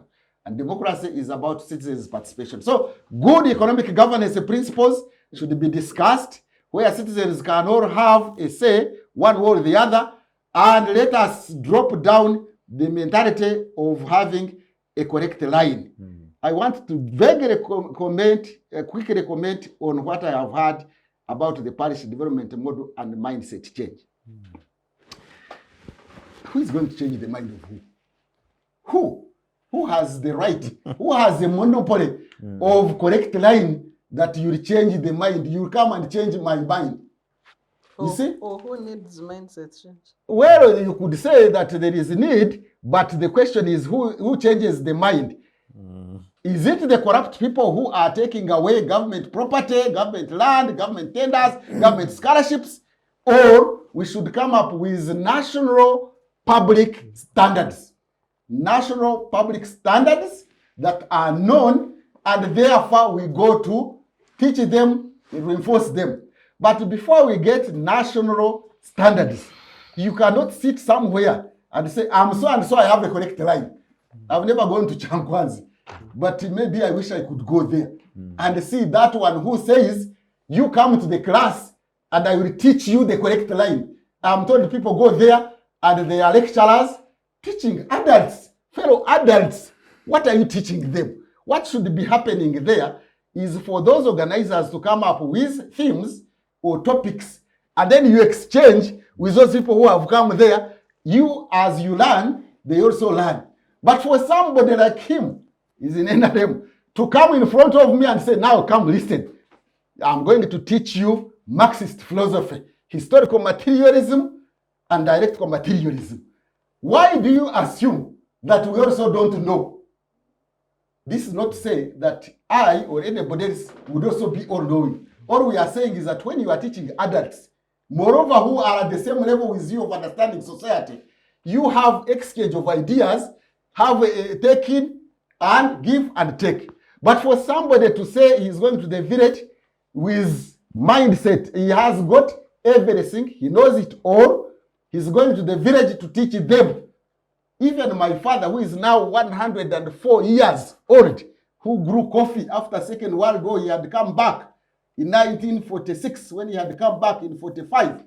He knows something that an agriculture officer may not know. So the issue should be that you bring these people, you provide a platform, and you exchange ideas, and then you have transformation where there is co-learning. But for somebody to be arrogant and say he's going to change the mindset of others, that you know it all, that you have the knowledge of economics, you know how to transform society, and everybody should sit down and listen to you after you have been in power for 36 years and you didn't cause transformation, and you assume that everybody is ignorant, he's just like a vessel, he's like you put money in a bank and you bank in his mind that you see, I am coming to say, to change your mindset. She comes from Bushenyi. They have got very good banana plantations, isn't it? To the best of my knowledge. Who changed their mind? Is it Kampala people who went there and said, you ignorant people, grow bananas very well? Thank you very much, Professor. And that I want to issues of mindset change. But Professor also talks about economic governance. But right from I think when the beginning of the year, there has been increasing commodity prices. That has been shooting, forcing us to really adjust our budgets, and in there, it's been the people out here have been struggling, of course, to fend for their families. But interestingly, over the past few weeks and months, we've been seeing lavish birthday parties happening. I would want to ask you, Awich, Pollar, what does that interestingly mean for such a struggling economy like Uganda today, that you have people struggling there to find something to eat? The economy is struggling post-COVID, but you have quite a lot to throw around across the country, almost. Well, I do not think I will get engaged into a debate of a birthday of somebody which I regard it as a private affair. Okay, you handle it if you don't mind extravagance of the state. It's not a party affair. I don't know the source of funding. But you see, where it could have been his friends who raised. I don't know. So but there has been in all those parties there was quite a considerable number of deployments, and these deployments don't just work out of people's pockets, but yes, they use but that's coffers. what I'm saying. The core of a party, like any wedding party, is actually in the chairs, in the drinks, in the food, in the decorations. So, like any wedding party, and closing a main road, like any party, I don't know how it is. So I am saying, I'm requesting not to discuss because it's not in the agenda item of a party. I'm a party person. So, but I can talk about economy without necessarily a birthday. Okay. But before that, maybe Awich, before, can you talk about closure of public roads for a private function? Okay, I will talk about security for that case. But you know, I'm a very good listener, and I always like discussions to flow. That's why I always don't interrupt. Not because I have nothing to say, but I want to listen. But the risk there is that what I would want to talk about would have been way back. For example, I wanted to comment about, it raises very serious concern, wondering whether what these elders are talking, they would be sure to defend tomorrow or the other day. I just like to assure him we haven't interfaced so much, but that if you ask me, or even Sarah who knows me, whether I'm more of a human rights person than a politician, Sarah will tell you I'm less of a politician, but more of a human rights person.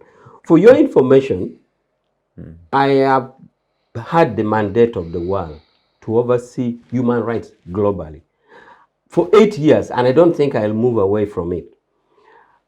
The human rights global system is that is governed by international conventions and states ratify.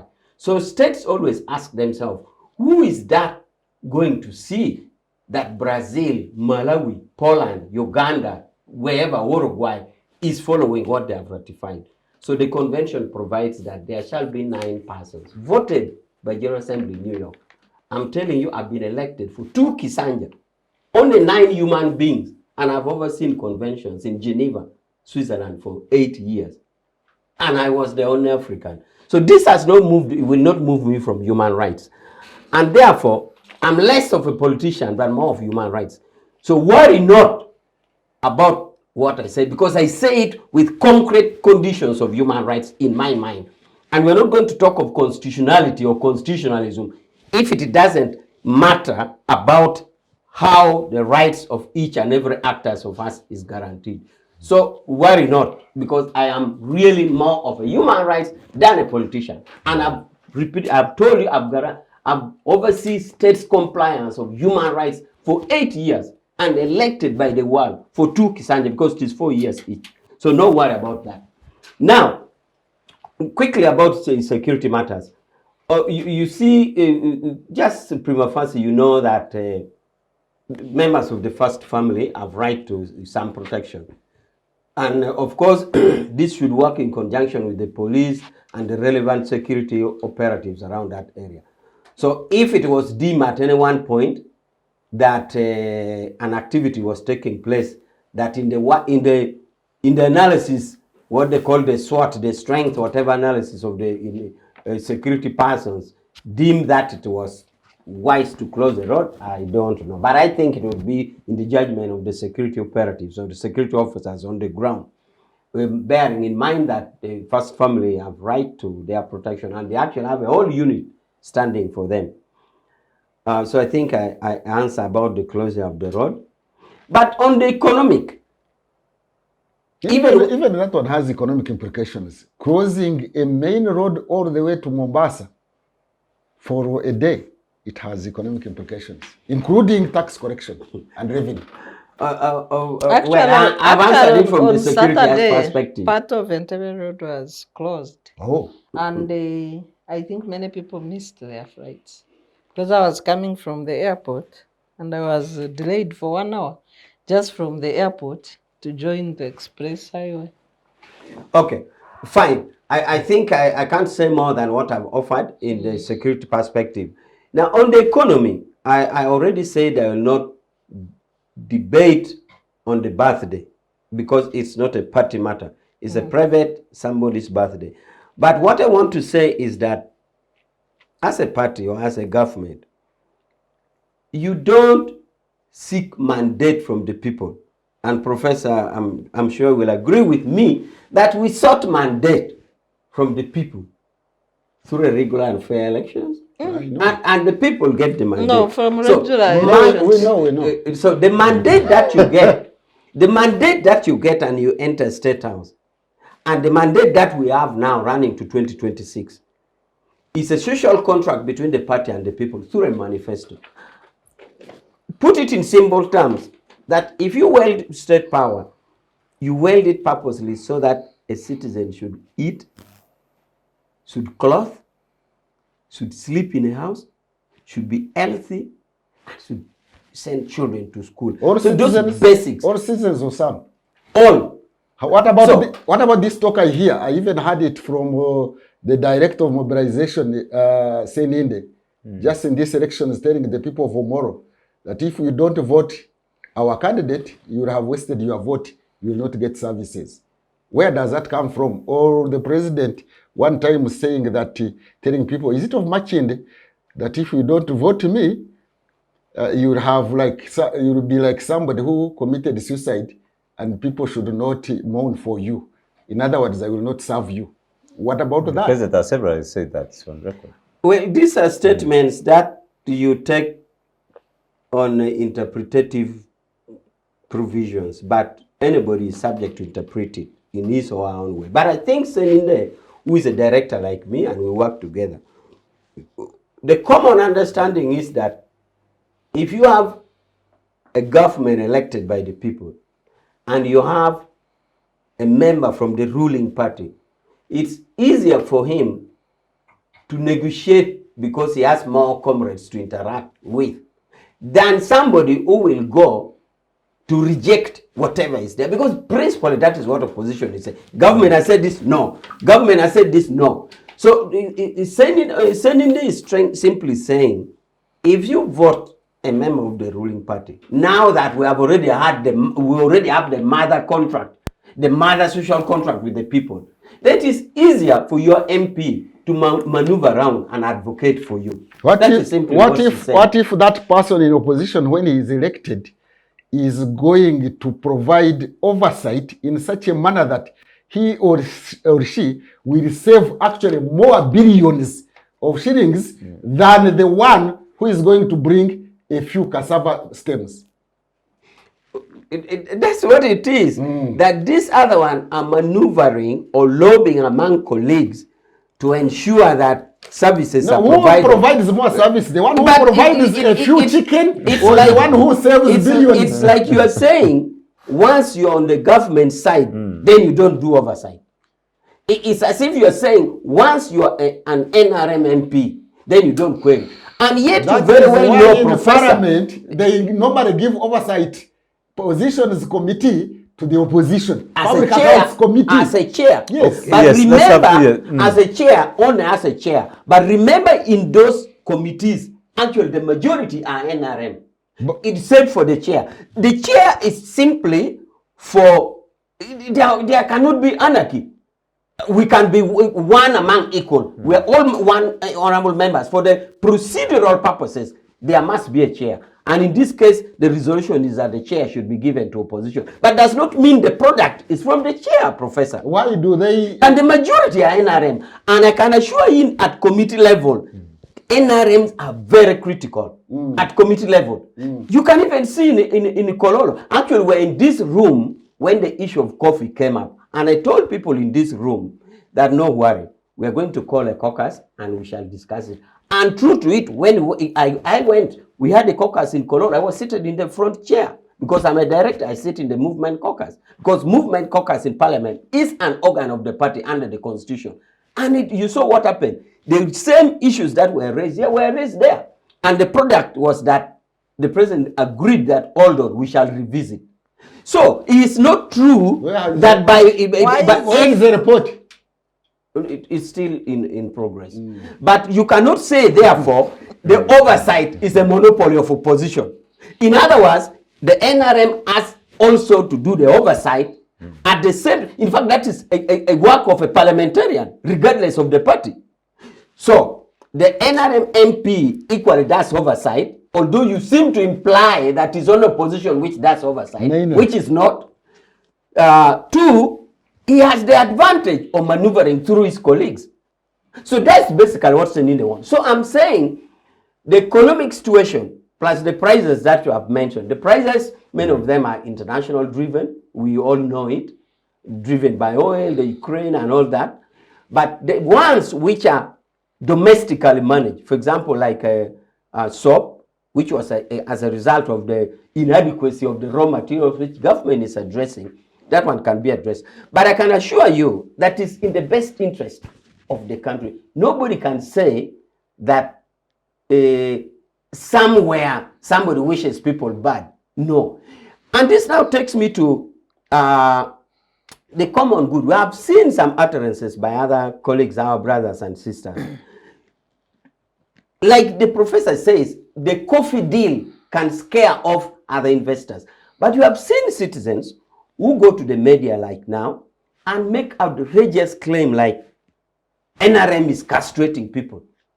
And you said, who was it? Did it castrate Okello, Tumusime, Mwanga, Mutebi, or who? Now, such utterances, it's just like the coffee deal. Somebody out there, should it be, say, at the cancellation of donors, money, all that, we are all in the saucepan. None of us is in Kenya. We are all here. So it calls for very responsible actions, including the coffee one that is cited.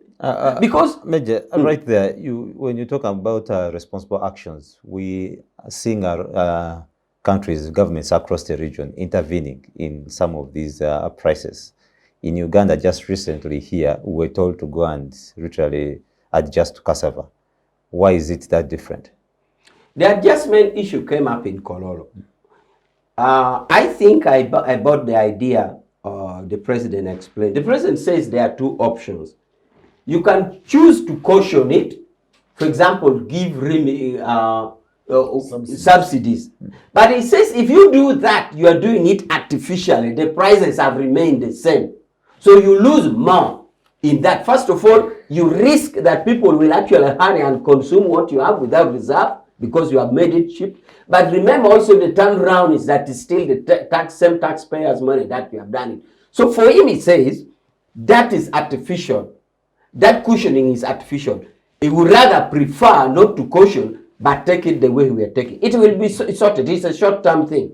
So as for interventions by other governments, Kenya tried it and pulled down. It was not sustainable. They are still intervening. Kenya could try it and pull to the best of my knowledge. They are still Tanzania announced it. Kenya is still intervening. So it's a choice. The choice now is we don't cushion. Vis-a-vis other countries, it's their right. They are sovereign states. They have opted to caution, to give subsidies. But I think I bought in the idea because it labored to explain it at length, and I was very attentive. In fact, I was attentive with, what could I say? I was kind of against his explanation, but at the end, I bought it and I accepted it. So the choice of subsidies or not is a choice that we have made. If we have made a wrong one, time will prove us. If the Kenyans have made the right one, time will prove them. Interesting. Simon, what do you have to say in this line? I think the first thing is that we need to, I have listened a lot to the argument, especially of the government, in regards to blaming international events. I think also the choices that we make, especially in economic decisions, get to inform where we end up. I'll give you an example. The question of the rising of prices did not only come when Ukraine went to war with Russia or Russia went to war with Ukraine. It also came out on the choice of the policies we took, for example, during the lockdowns. So we come up and we take a blanket measure of a solution, and we say that blanket measure, which is a lockdown, is applicable even in Uganda, even when we knew that our economic situation could not be sustainable. Now, there are arguments of saving health and the like, and whether you'd rather have dead people, which are with an open economy, and vis-a-vis that. Now, here we are in this room discussing countries which have taken measures. And I would like to give an example of Tanzania. Tanzania, in terms of policy choices, beyond just the cushioning of because of international situations, they took a stand. For example, during the lockdowns, they won't lock down their economy. Tanzania achieved middle income status during when our nation was locked down, when globally. So most of the times we are quick to jump onto international or global responses as a justification for taking particular policy measures, but we tend to forget that there are people who have taken alternative measures and they have come out strong. And Tanzania, for me, came out very strong on that. Number two, again, you want to assess whether the whole economic situation can be responsive to some of the choices. Now, for example, when we went to the lockdowns, a social recovery program was launched by the NRM government, which was popularly called the Nabanja's money. Remember that small token they used to send on people's phones and all that? beyond just the fact that an economic recovery program was launched, mismanagement was existent. A lack of a proper procedural perspectives were not followed up. So it was rushed. It was poorly distributed and unevenly distributed, so to say, depending on, the choices they made. But even till then, accountability of the same monies was not something that we have thought about. But there we are. We're asking for more supplementaries. There we are. You want to interest yourself in especially, this was I think the financial year, colleagues will remind me, financial year 2021, where the theme was economic, I'm forgetting how do you call it? Consolidation or what? Not consolidation. Economic recapitalization was the theme of the budget that particular year. That was just before, I think in the year before COVID got to hit us, or in the year 2020. What happens then is that, what do? A supplementary budget is passed to deal with emergencies such as COVID. What happens to accountability in the following year, 2021? Oversight committees are suspended. Parliament is not functional. But then you expect that those monies are going to be followed to the very core. Now that goes back to the other aspect you're talking about. How do the current emerging trends inform or speak to our culture? The question of the fiscal discipline. Because this is not just discussing a private event. It is about discussing the character of those who are perceived to be leaders, or those who are in leadership positions. Because Muhoozi is not just ordinary man. You are discussing a person who is seated in a leadership position.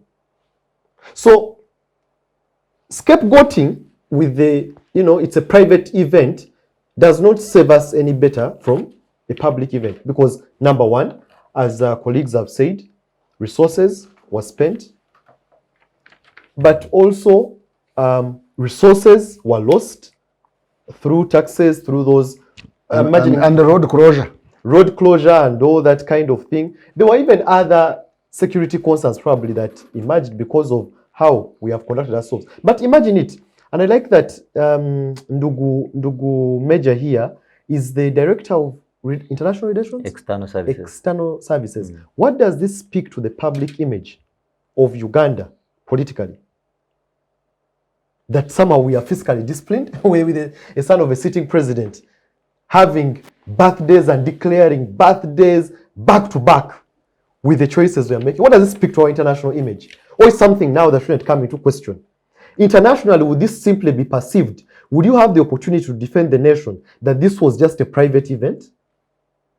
Because the spinning around the media spreads beyond the justifications you give. The interpretation that we are communicating is quite different. And that's a concern that you cannot run away from. So a private event shouldn't be in public. I think there was a president of a son. I forget. Haven't people been organizing weddings in these places? No, that's true. Severally. They haven't closed roads, certainly. They haven't used military resources. By the way, if the issue is about civilians and the military... I really restrain myself from this birthday thing. You're really making me comment. Do you know that if a son of a president wanted to organize a birthday and quietly and secretly ask his friend like the Sudir and the what, they would raise money enough to do any birthday? Definitely, like what has happened? So unless we have evidence that this was really from the consolidated fund, because it looks like the theme here is a lot of money was spent. But I can assure you, even a daughter, even the daughter of the president now, if he whispers to colleagues, the Sudir and everybody that I want a birthday, he can raise more money than you. I think for me the issue is not even about... ordinary mortals like even him, he did wedding and raised a lot of money the other day. I think Ndugu here needs to be defended. He never closed roads and all that. But the question here is not about how much money was spent actually. I've raised other key concerns. What does this speak to our public image? What does it speak to our fiscal discipline as a nation? What does the fiscal is money you are talking about? The discipline beyond just the distribution of the money, because fiscal discipline is beyond how you have used the fiscal, money. what is the spelling? He talked about fiscal. Money. Fiscal. Now there's something he talked about here. The accountability. The political accountability. Because I mean, it is safer to talk about how much money has been spent. But what does it speak? Because on these birthday parties, which you're seemingly calling private parties, utterances are made which are meant to inform the greater picture. It's a convenient position that the good general has taken to use to sort of communicate direction and ambition towards where the nation should be going, at least in his own eyes.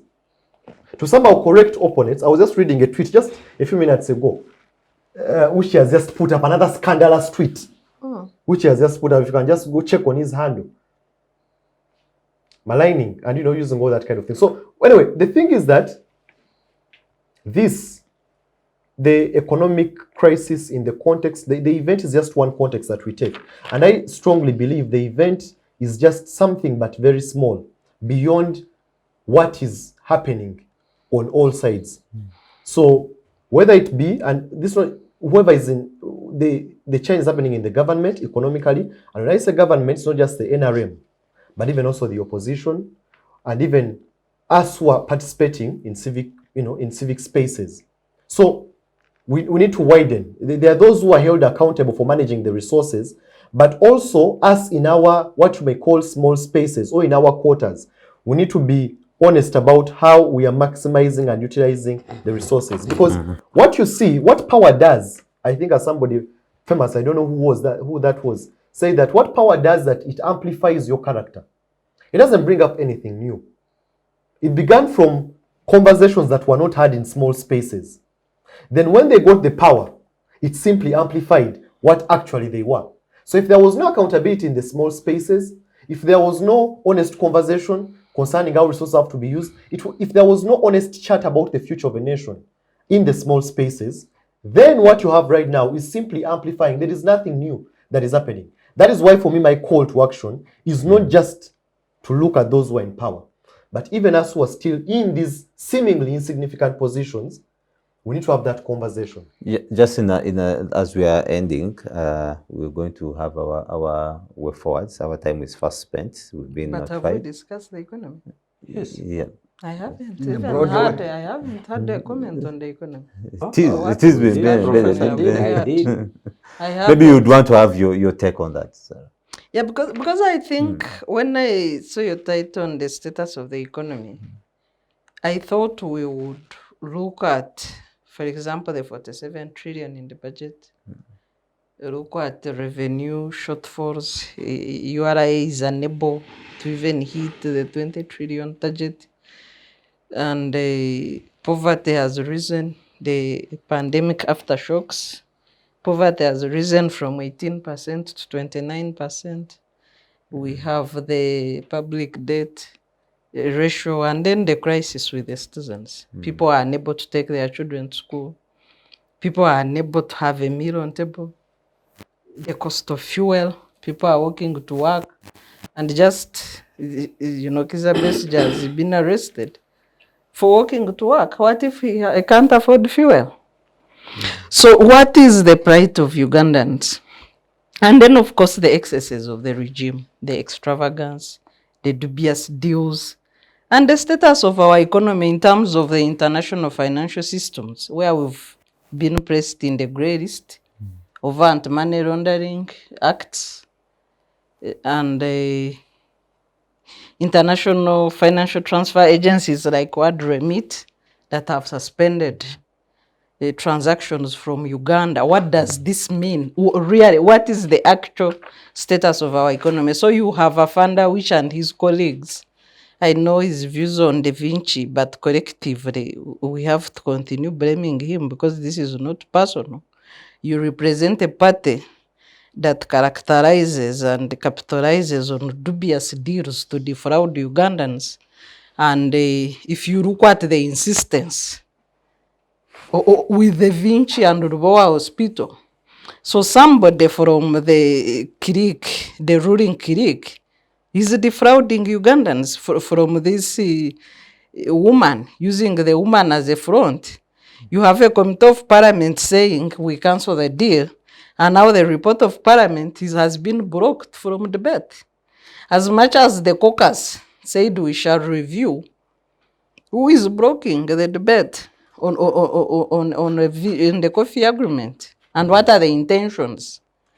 So if you have an economy that is completely collapsing, because the people don't have purchasing power, there is limited money in circulation, you have rising public debt. I think URA might raise, if they try, 18 trillion, and you are budgeting for 47 trillion.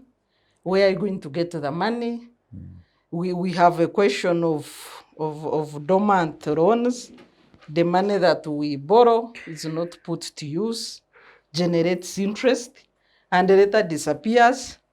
And then the conduct of government, where they direct to send money to the user entities, then the budget line catches up and the user entities are able to use the money, because about 1.5 trillion on average is returned, and that money disappears. So you don't see a transition of money returned and spent from the user entities into the new budget.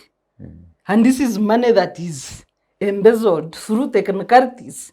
So the question of physical conduct, physical discipline, dubious acts that where now Uganda is blacklisted, like these other countries that are under man officially.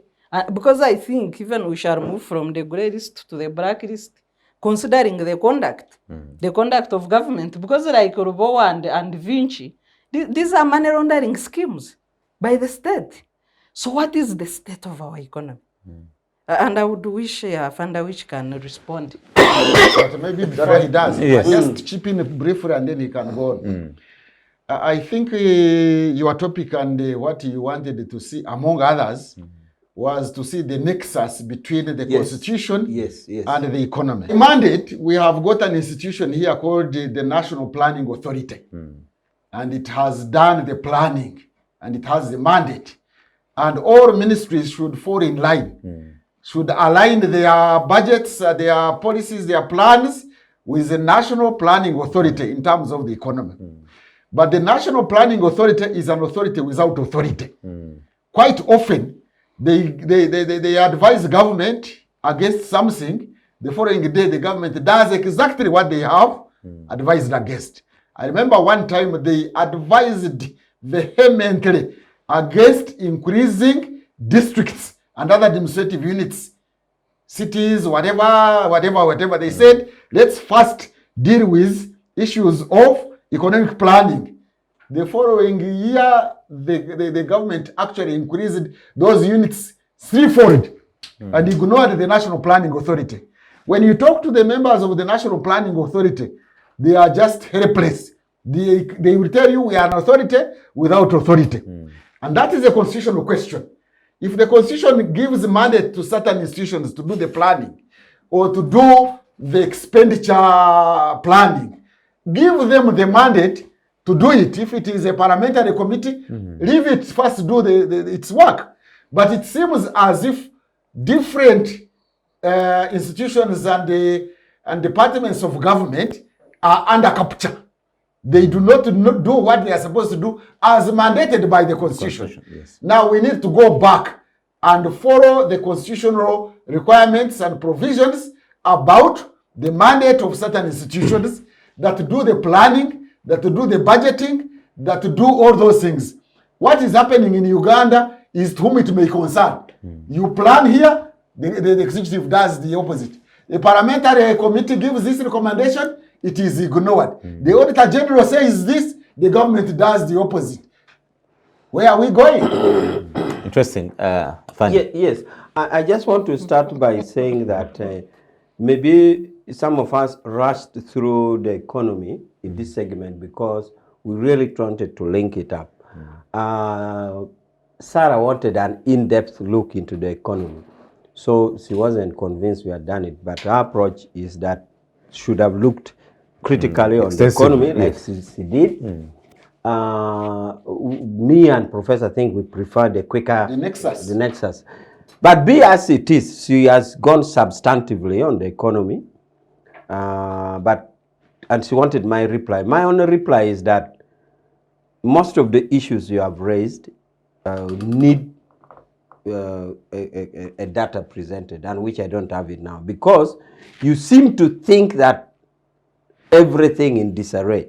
I am sure if I get the data, will probably prove to the contrary. And I would not mind if a data shows that there's a challenge here. I wouldn't mind, because there are indicators, like in the Ministry of Finance, to show that our economy is not doing well. For example, things like exchange rate, things like, such things. There are quite a few indicators, which I don't have it now.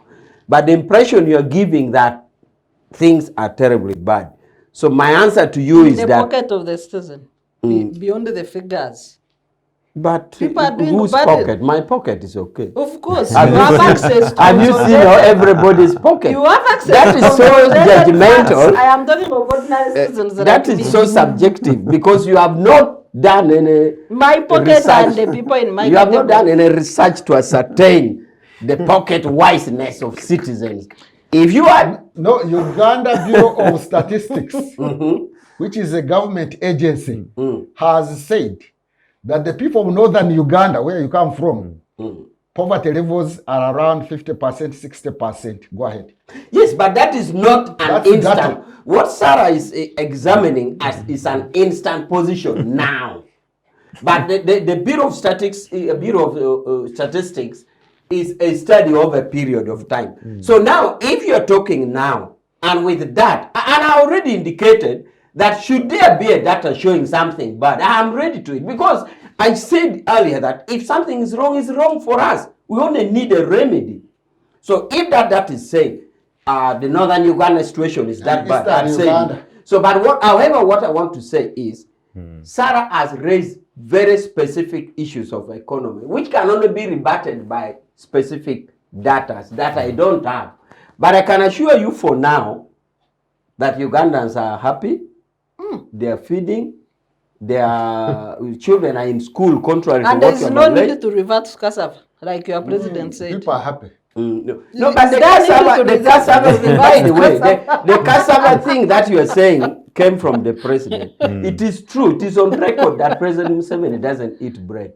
No, but he was It is advising people because the So, pockets are doing You see, it would have been different if he advised people to go and eat cassava when he's eating bread. What about his Okay. grandchildren? Are they If he's eating saying, if President Museveni was saying, go and eat What cassava was while he's the eating reason? bread, that would be another. What was the He- reason? He himself eats cassava, and he himself doesn't eat bread. What was his reason? He said if bread is expensive, if you can no longer afford bread, eat cassava. No, he was Because talking from even me, I don't eat Anyway, bread. these are interpretative provisions. We are in that a I cassava don't want republic, to- don't mind. That I don't want to get into. But I would rather be worried.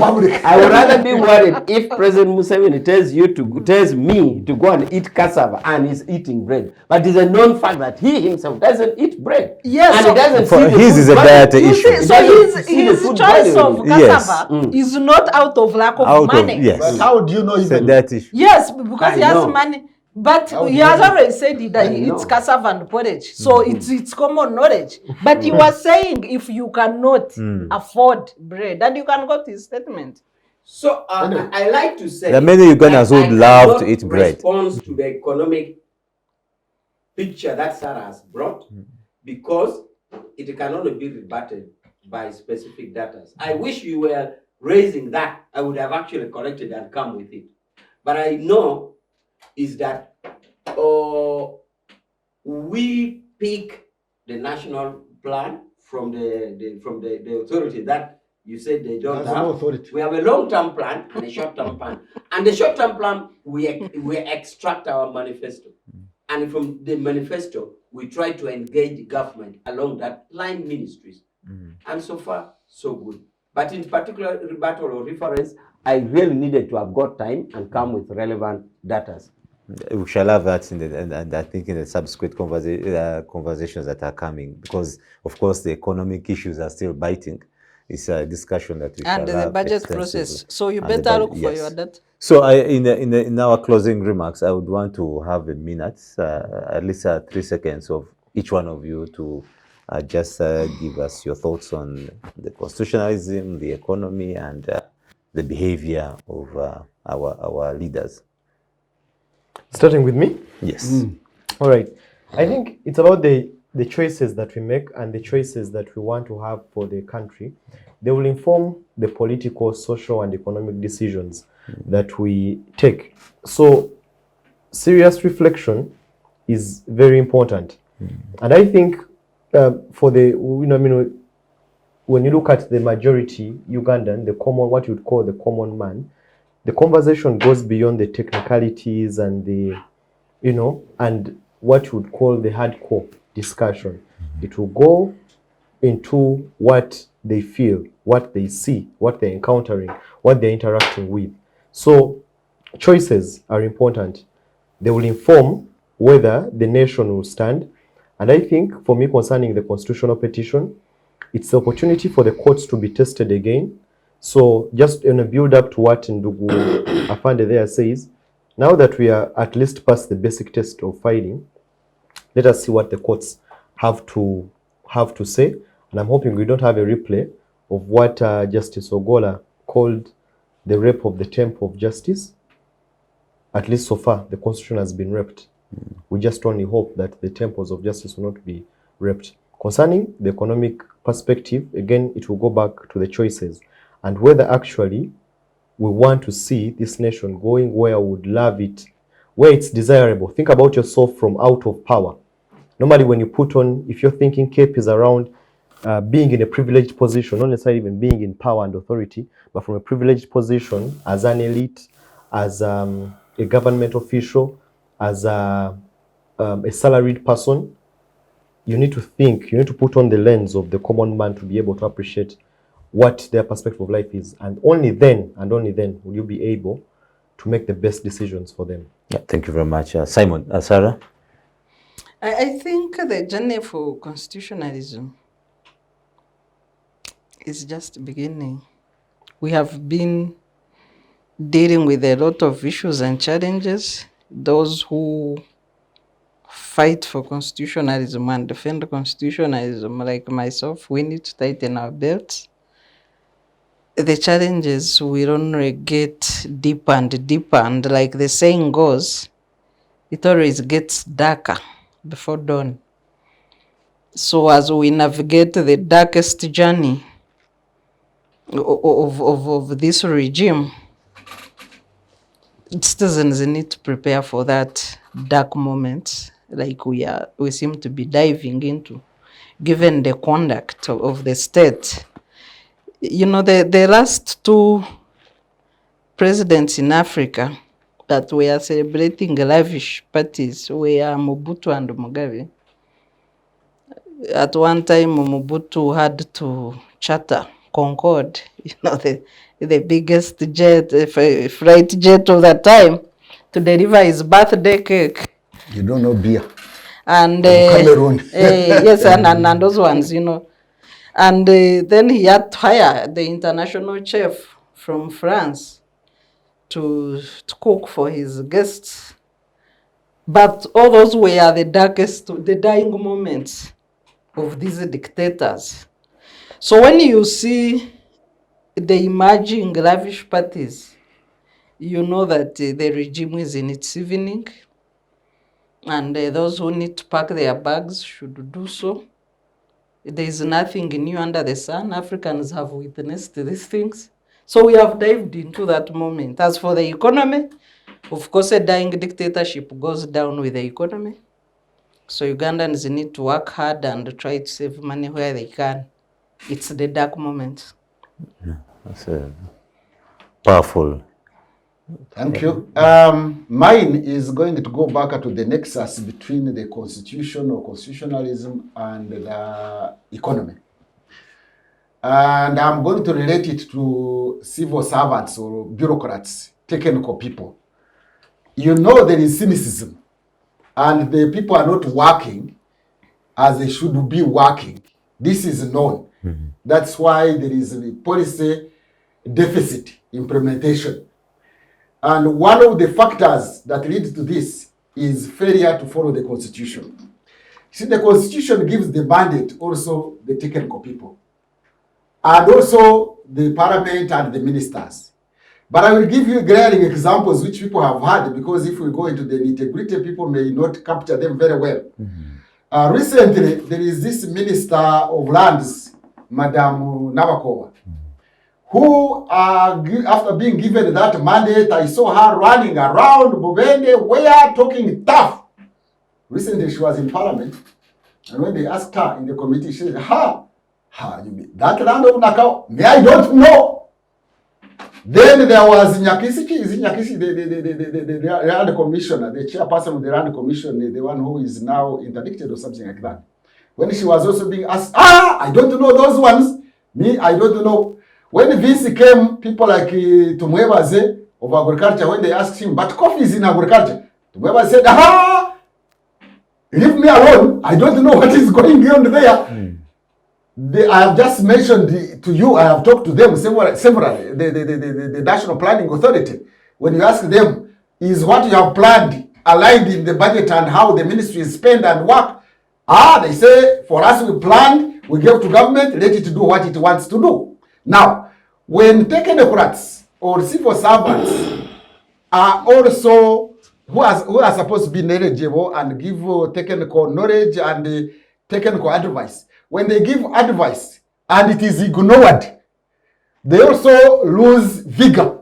In Nyangari we say, these ones, when you have a sickness, you start wobbling.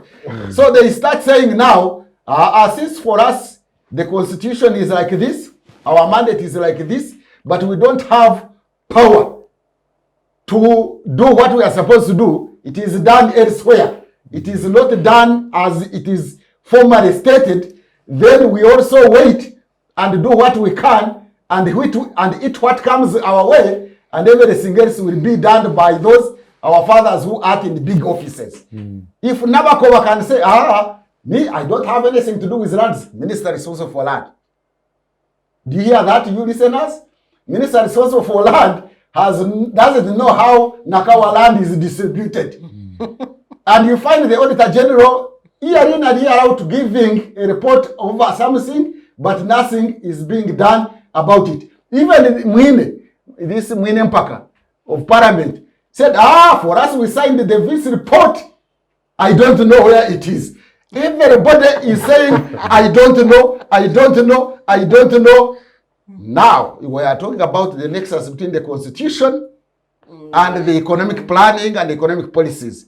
When civil servants and other players, actors who have got a mandate, but they don't have powers to implement the mandate, become so disillusioned and cynical, then you know how the political and economic order is moving. I thank you. Thank you very much, Professor.